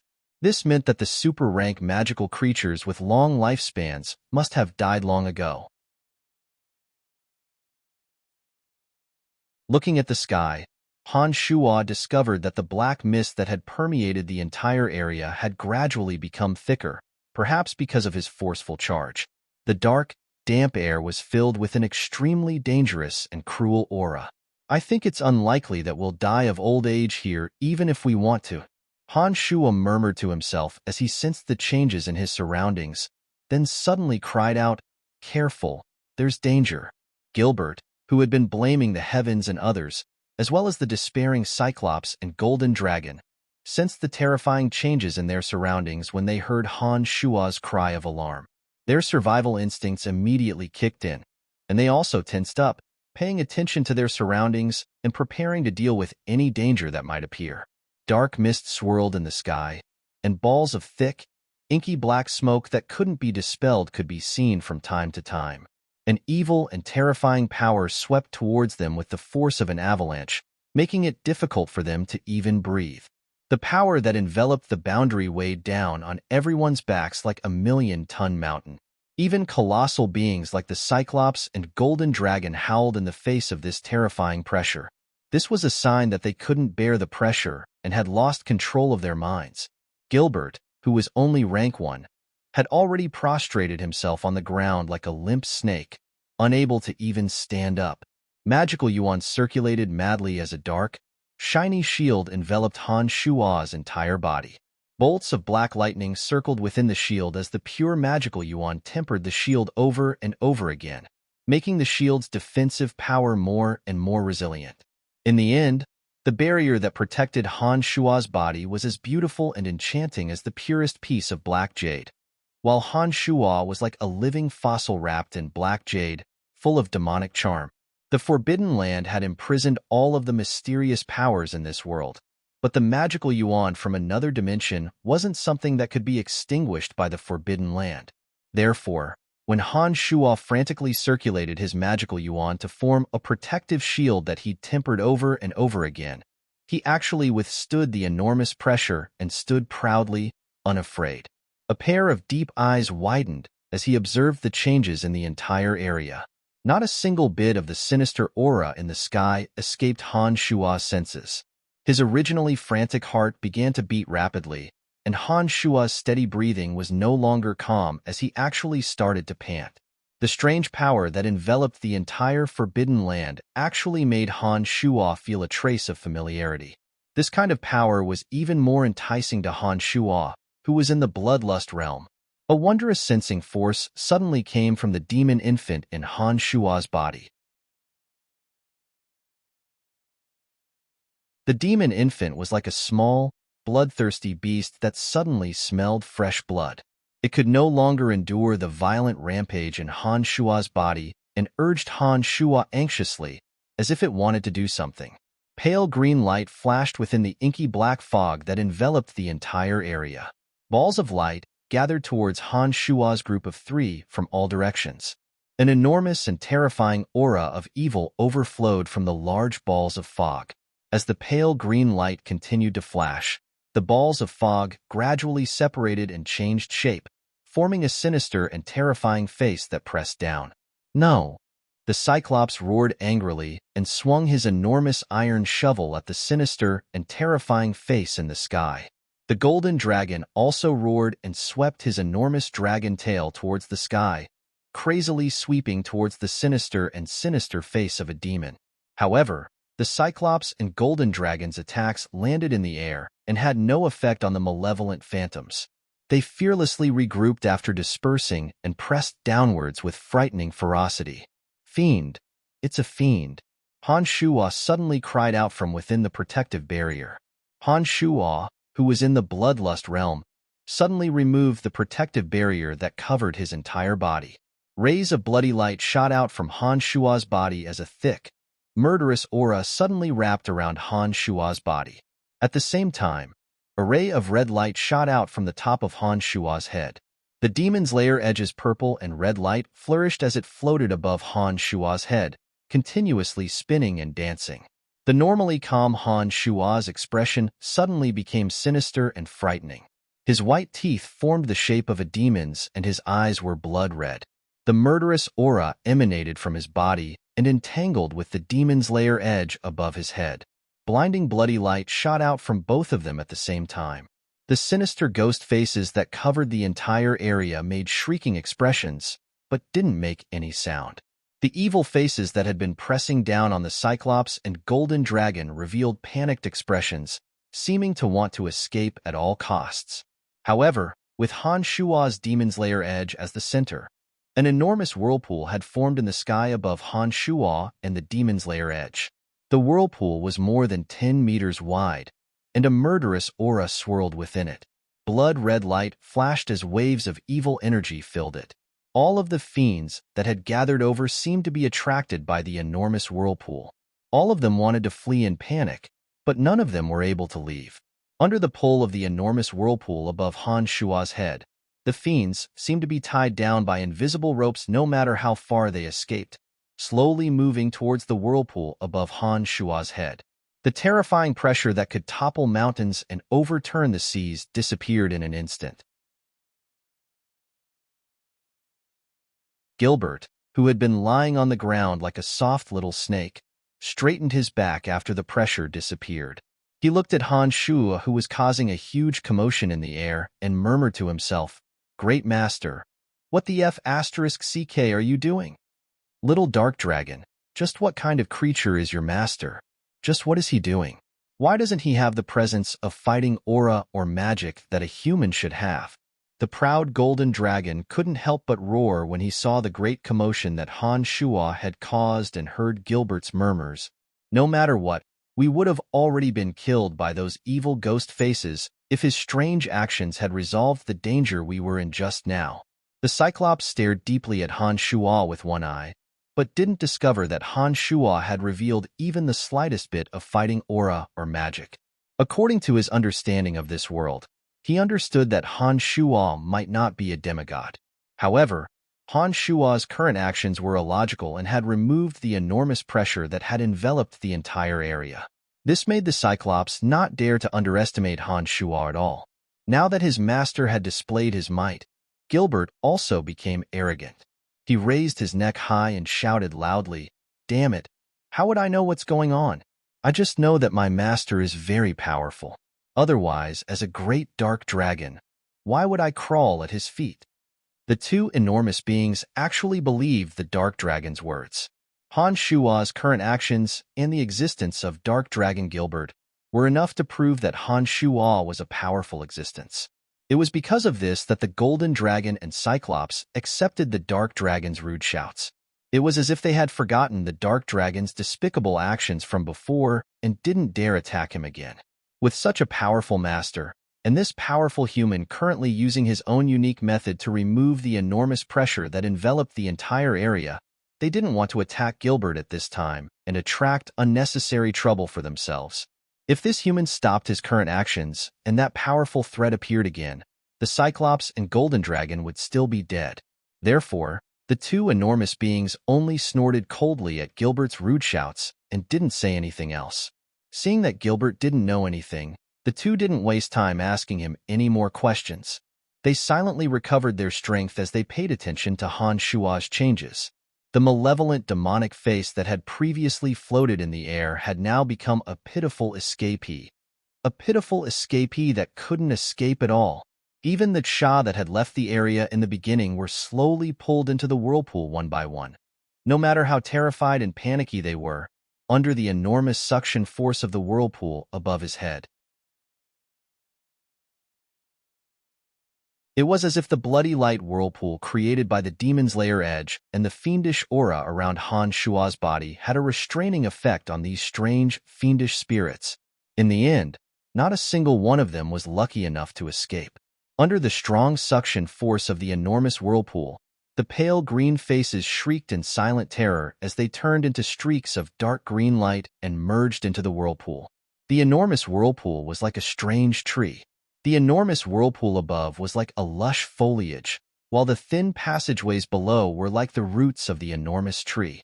As the fiends were sucked in one by one, the enormous whirlpool was filled with a terrifying and chaotic energy. Blood red, black, and pale green, three kinds of strange lightning, carrying a thick evil aura, slowly converged into the demon's lair edge and Han Shua's body through the rhizome-like passageways. The whirlpool spun faster and faster, and the demon's lair edge, which had absorbed a large amount of evil aura, shone brightly. The ferocious might of a peerless weapon was gradually revealed. Violent howls continuously sounded from the demon's lair edge, causing the Cyclops and the other two enormous beings to tremble in fear. On the other hand, the killing aura around Han Shua had condensed into a mist. The thick killing aura faintly formed the shape of a giant, overlooking the earth behind Han Shua. The giant was more than 10 meters tall in the air and possessed an extremely terrifying ferocity. It looked exactly the same as Han Shua, who was a small on the ground with blood-red pupils. This spectacle continued for a day and a night. The enormous whirlpool above Han Shua's head disappeared, and all the fiends in the area also disappeared. Even the giant that had appeared behind Han Shua slowly flew back into Han Shua's body.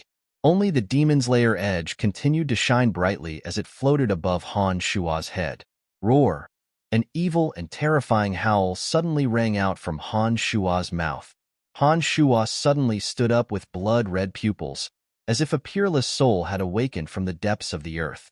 He glared viciously at the Cyclops, Golden Dragon, and Dark Dragon Gilbert, causing them to tremble from the depths of their hearts. You're tuning in to the Warrior Lore YouTube channel. Don't forget to subscribe and join us on this journey to catch the most captivating stories.